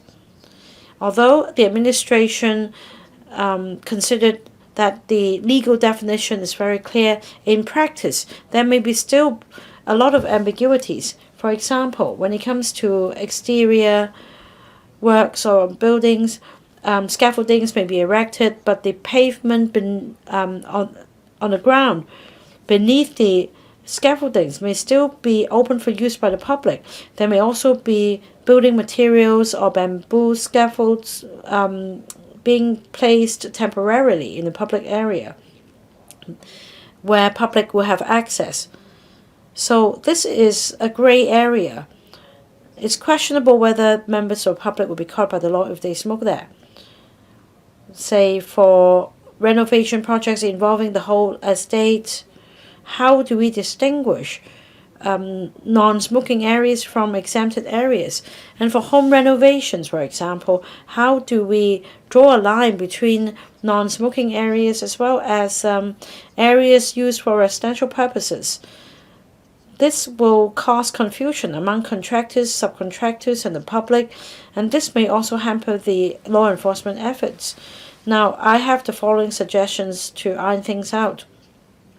In terms of publicity, the administration should draw up a set of guidelines with the use of graphics to define the boundary of construction sites. They should come with real-life examples.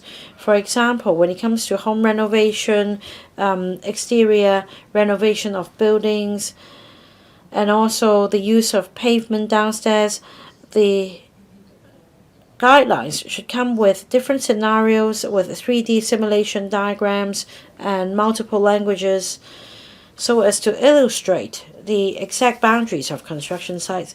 The Labour Department should work with the Construction Industry Council closely so as to incorporate the relevant elements in the safety training courses to ensure that workers will have a clear idea of the site boundary and the relevant health information before they go into a site.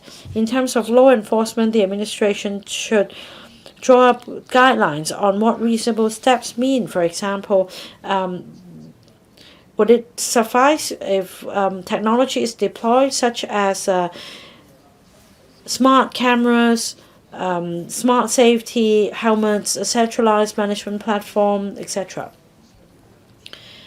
The Labor Department should also draw specific guidelines to explain what reasonable steps mean for contractors. For example, no smoking signs should be set up. There should be internal inspections and patrols. There should be a registration mechanism for workers, so as to address ambiguities and to help contractors fulfill their obligations.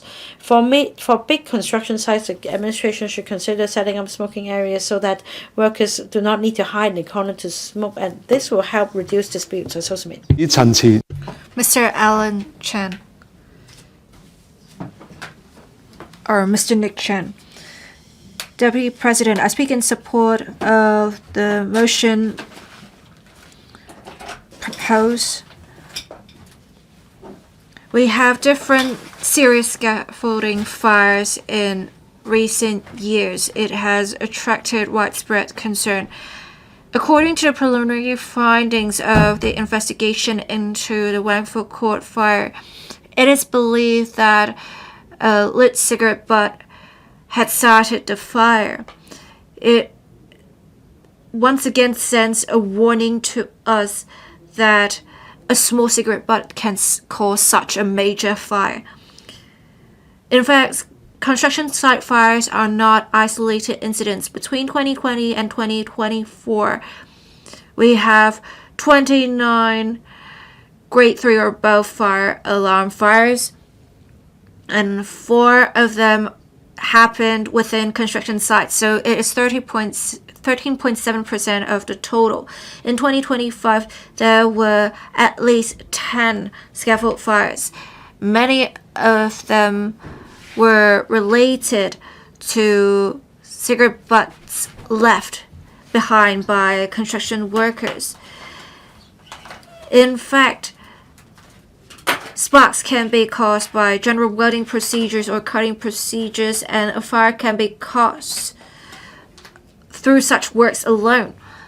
With cigarette butts, it is just an extra cause for fires. We have some loopholes in existing provisions. In Regulation 53, we can only have the Commissioner for Labor issue written orders to ban smoking under specified circumstances, even when there was an obvious fire hazard in the construction site. Without fulfilling the conditions, workers could still smoke in construction sites. The specified circumstances would involve, say, there being high-risk substances. And I think taking this approach is too passive in dealing with potential fire risks. With the amendments, it will plug these loopholes. I very much appreciate the design of the relevant provisions.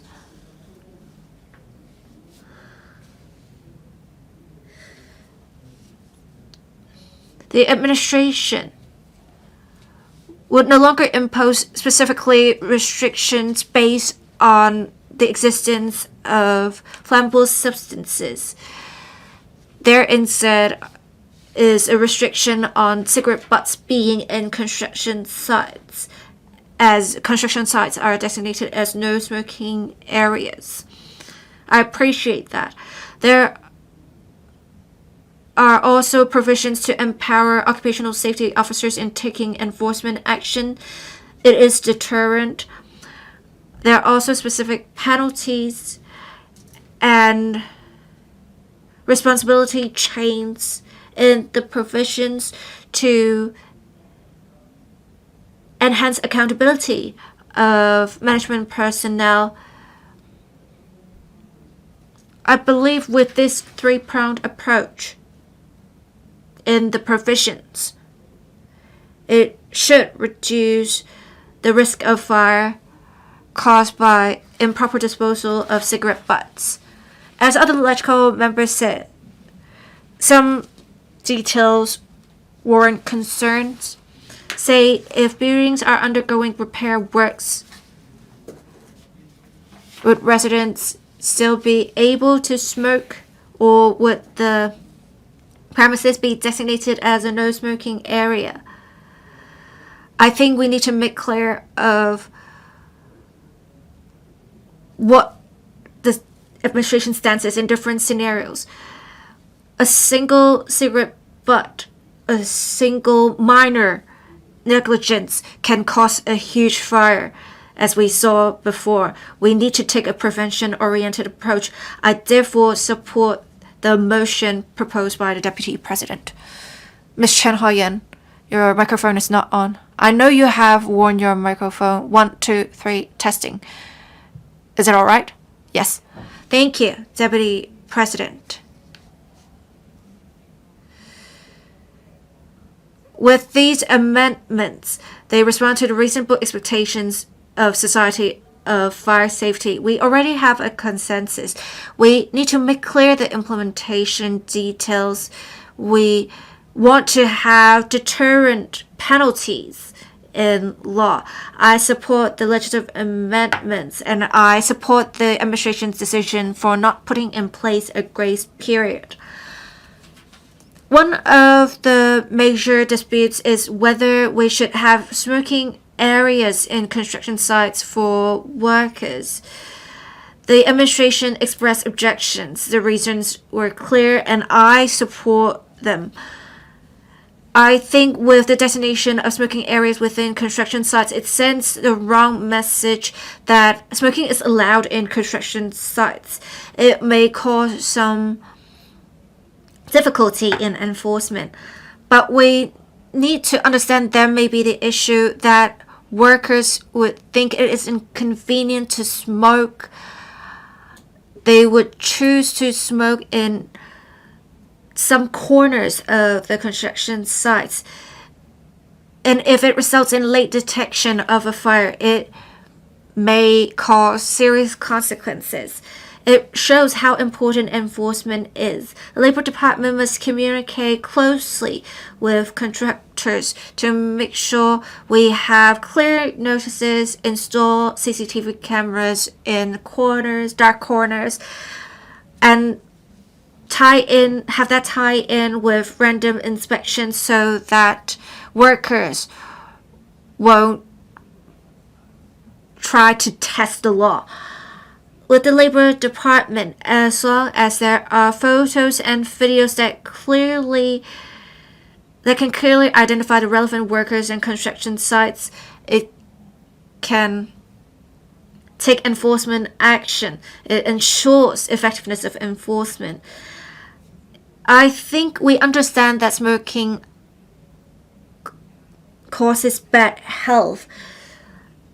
We should tackle the root cause of the problem and encourage workers to quit smoking. We need to first understand how many workers actually smoke and their smoking habits.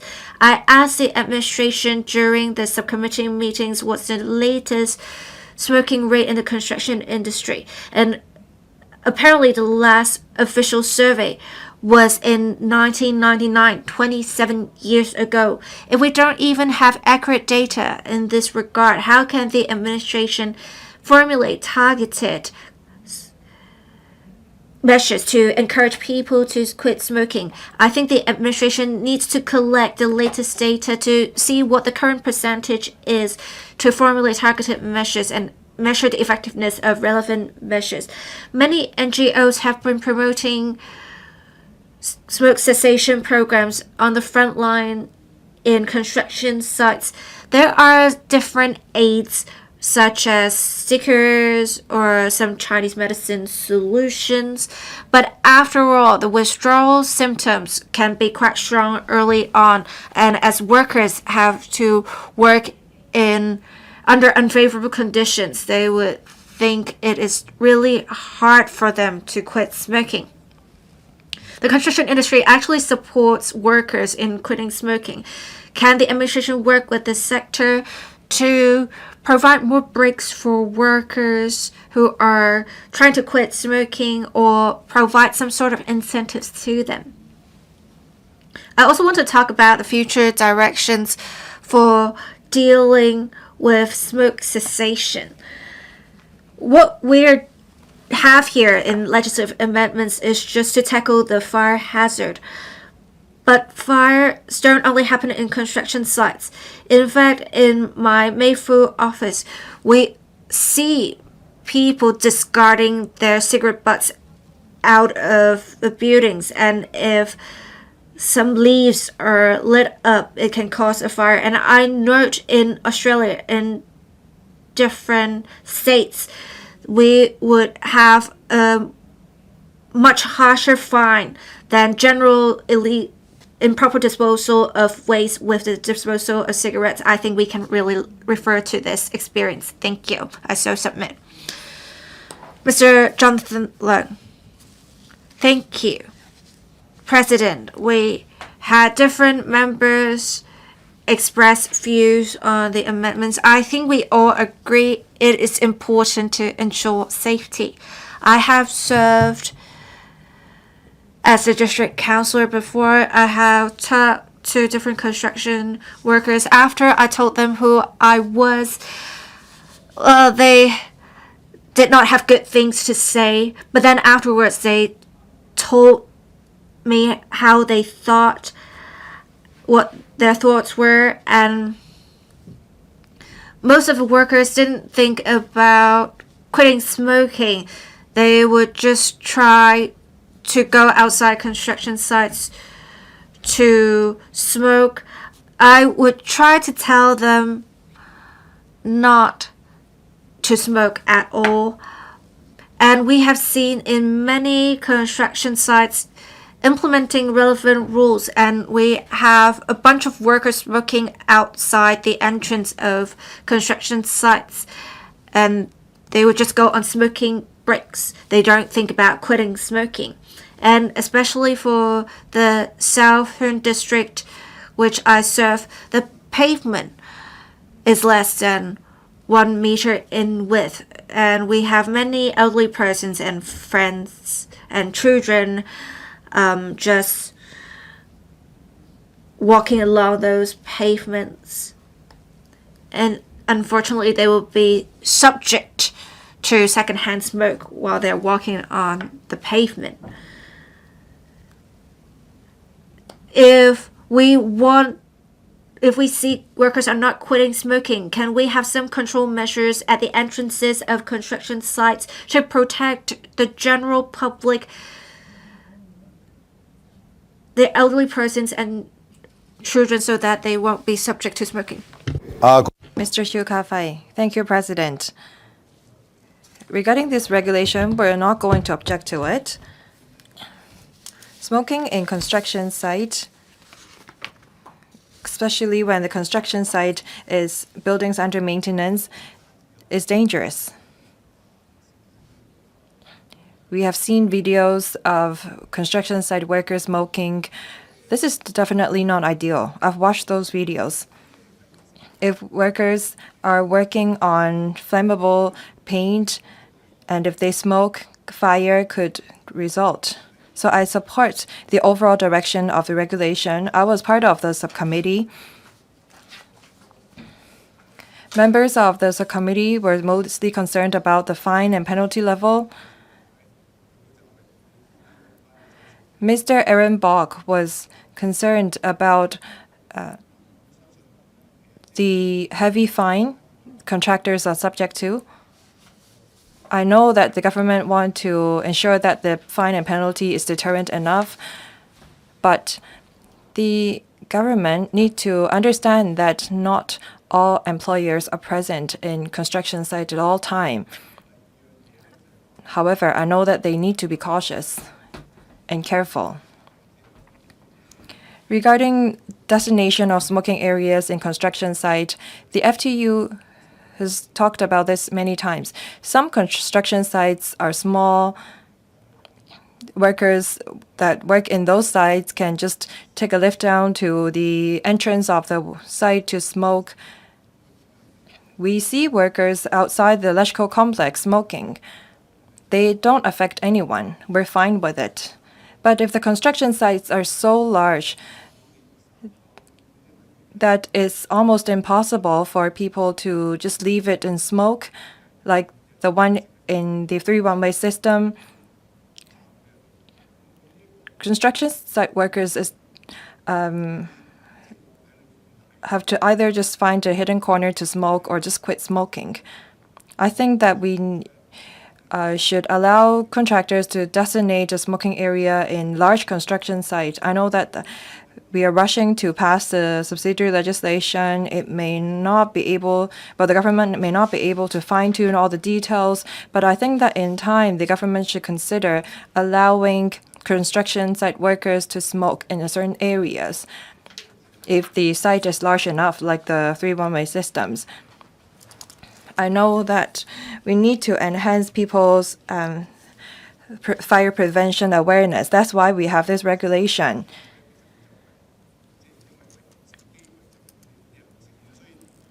I know that we're not passing this regulation just to discourage people from smoking. I know that that's not the intent of the regulation. We are amending the regulations because we want to ensure public safety. The penalty level was high and used to be higher than $400,000.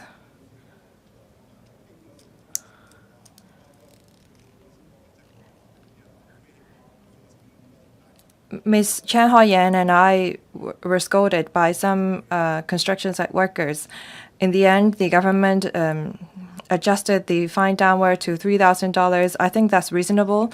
The government have taken on board people's views and struck a balance. Of course, I encourage everyone to smoke less. I know that it's harmful to people's health. If you're an adult, you want to smoke, try not to affect others. For people who smoke while walking, I think that we need to look into the ban of it. I believe that most members here are going to support the resolution, but I hope that the government will look into designating smoking areas in construction sites. They need to step up inspection at the initial stage. Does any other member wish to speak? If not, I now call upon the Secretary for Labor and Welfare to reply, then the debate will come to a close. Secretary. President, I am grateful to the 34 members who spoke about this resolution. I'm glad that members in principle support the resolution. They have expressed their views. I think that this motion debate shows the favorable interactions between the legislature and the executive. After the Wanfo Court fire, the amendment to the regulations is the support of the general public.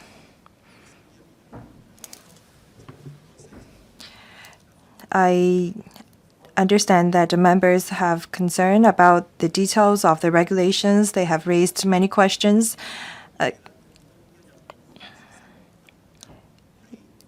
The administration tried our best to address all the concern and issues, both inside and outside of the council. I know that in order for us to implement the smoking ban in construction sites effectively, we have to make sure that all the details are right. I know that, and I hope that after this debate, we can do all the things right and implement the smoking ban effectively. Allow me to address all the issues raised by the members. First, on the definition and boundary of construction sites. The government understands members' concern about the clearly demarcation of the boundary of construction sites. According to the statutory definition, construction sites includes a place where construction work is carried out, as well as any nearby area immediately adjacent to it for storage of materials or plant. Contractors have the responsibility to take all reasonable steps to clearly demarcate the site boundary, such as by erecting hoardings and posting clear signs so that all persons entering the site are aware of the smoking ban. For areas accessible to the public, such as the footpath under scaffolding on external walls, they do not fall within the smoke-free no smoking area if no construction work is being carried out there. However, we strongly advise smokers to stay away from scaffolding or extinguish their cigarette butts before passing by to reduce fire risk. Second, many members talked about the requirement for contractors to take all reasonable steps to make sure no one smokes in construction sites. The government understands that the trade wants the government to issue a clearer guidelines. As conditions vary across different construction sites, reasonable steps should be determined based on the scale, nature, and risk of individual sites. Allowing contractors the flexibility to formulate appropriate safety measures is crucial. We understand that contractors want to have clearer guidelines.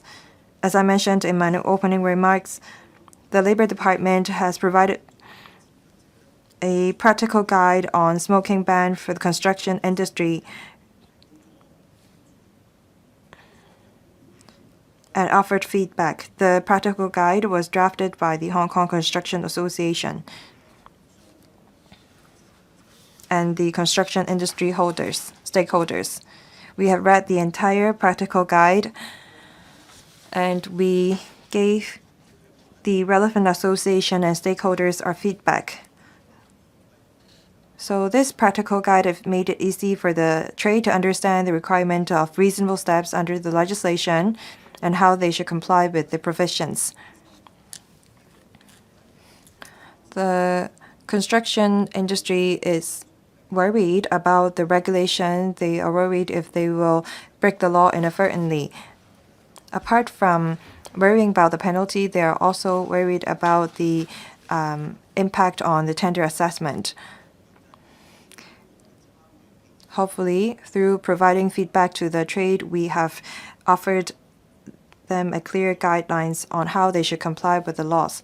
I know that the Construction Association has already passed the practical guide for the industry's reference to help the industry build a smoke-free working environment.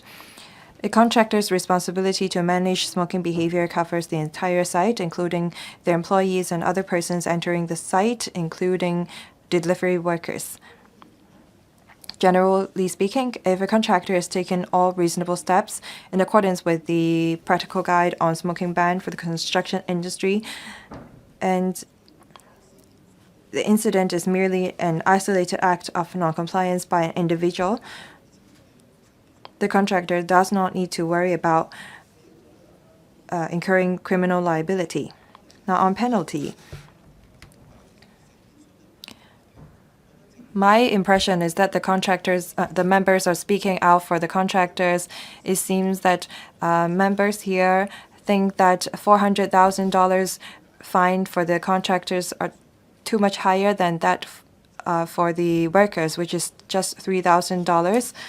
Well, for the $400,000 fine for the contractor is just a maximum fine.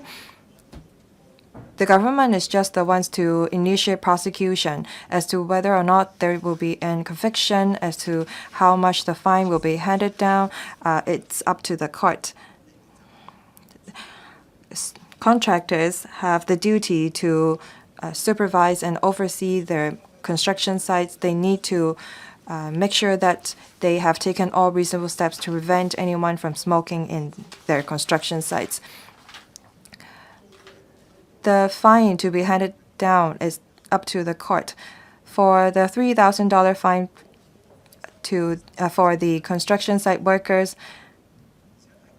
the fine may be low, but it's a fixed penalty. That is, our colleagues don't have to gather too much evidence. As long as they see a construction site worker smoking in the site, then they will be fined. For construction site workers, $3,000 is a lot. So as we formulated the fine and penalty level, we have considered the nature of smoking for construction site workers and contractors. We don't think that is not fair, given the difference in penalty level.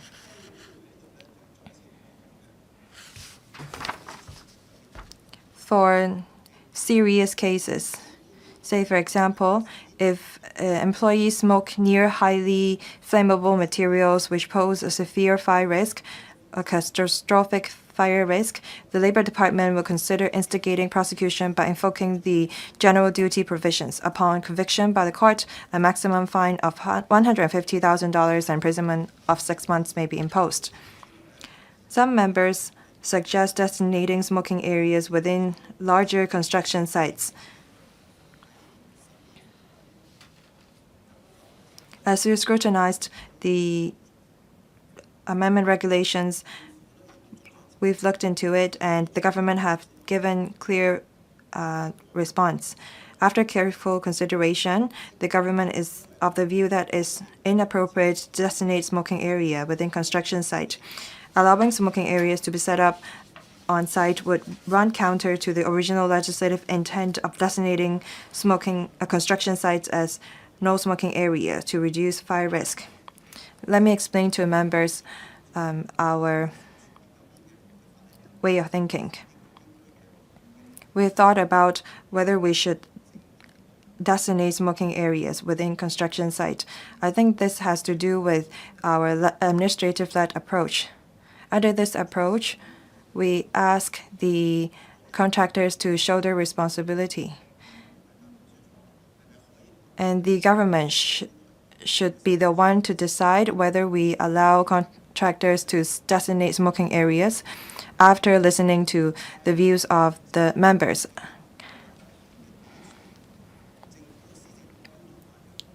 If the demand of business run counter to the legislative intent, then the government has the responsibility to make sacrifice.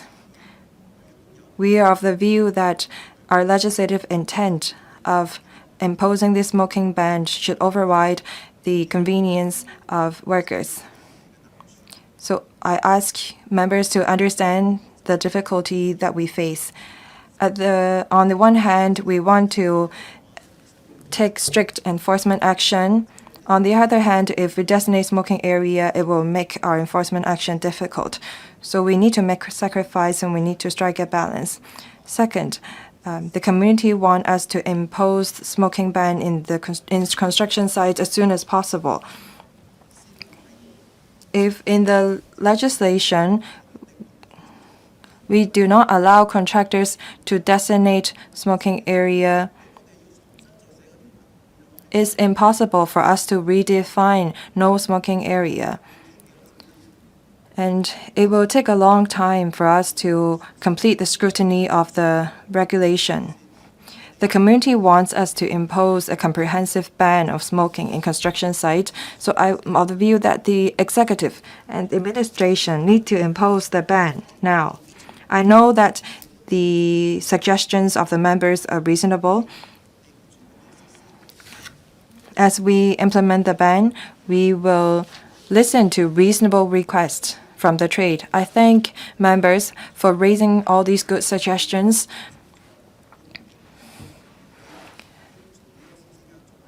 The government, however, have made a decision, having balanced all the factors. As we review the implementation, we may make adjustment to the ban. I understand that smoking ban pose a big change to construction site workers' workplace environment. I thank the members for the suggestions. Now on exempt area, As we explained clearly in the scrutiny period, domestic premises occupied by residents or private quarters, they are exempted. We now need to strike a balance between the residents' right to use their private space and the OS6 requirement. Now, on enforcement. As I said, there will not be any grace period or transitional period. Upon passage of the resolution, starting from Friday, when the regulation is gazetted, we will start taking enforcement action. It will be integrated into our surprise check. We're not going to alert the construction site in advance before we conduct our inspection. Our colleagues have undergone relevant training. We will leverage on existing manpower and resources to take enforcement action. If there's videos or photos clearly showing construction site workers smoking in their sites, and if the locations is clearly shown on the photos or videos, and if we can identify the identity of the workers who smoke, the Labor Department can take law enforcement action. So to put simply, it's best if we have photos, videos showing the time and location of the place where the offenders are smoking, then we can take enforcement action. Lastly, smoking cessation support. We will exhaust all means to prevent and encourage construction site workers to quit smoking. We will continue to work closely with the Department of Health, the Primary Healthcare Commission, the Construction Industry Council to promote smoking cessation services, and we hope that construction site workers will quit smoking. The government has always attached importance to the OS6 of the construction industry. I thank members for their views. The government will review the implementation of the ban from time to time. Here, I appeal to all members to support and pass the resolution so that a comprehensive smoking ban can be implemented in construction sites as soon as possible, thereby enhancing the safety and health of workers, reducing the fire risk, and help lessen construction site workers' exposure to secondhand smoke. I now put the question to you. Not full on the Secretary's motion. I remind members that the objective of this motion is to impose a statutory duty on principal and subcontractors to strictly prohibit smoking in all construction sites. I now put the question to you that the motion moved by the Secretary be passed. Will members please proceed to vote? Members, please press the present button. Will those in favor please raise their hands? Those against, please raise their hands. I think the question is agreed by a majority of the members present. I declare the motion passed.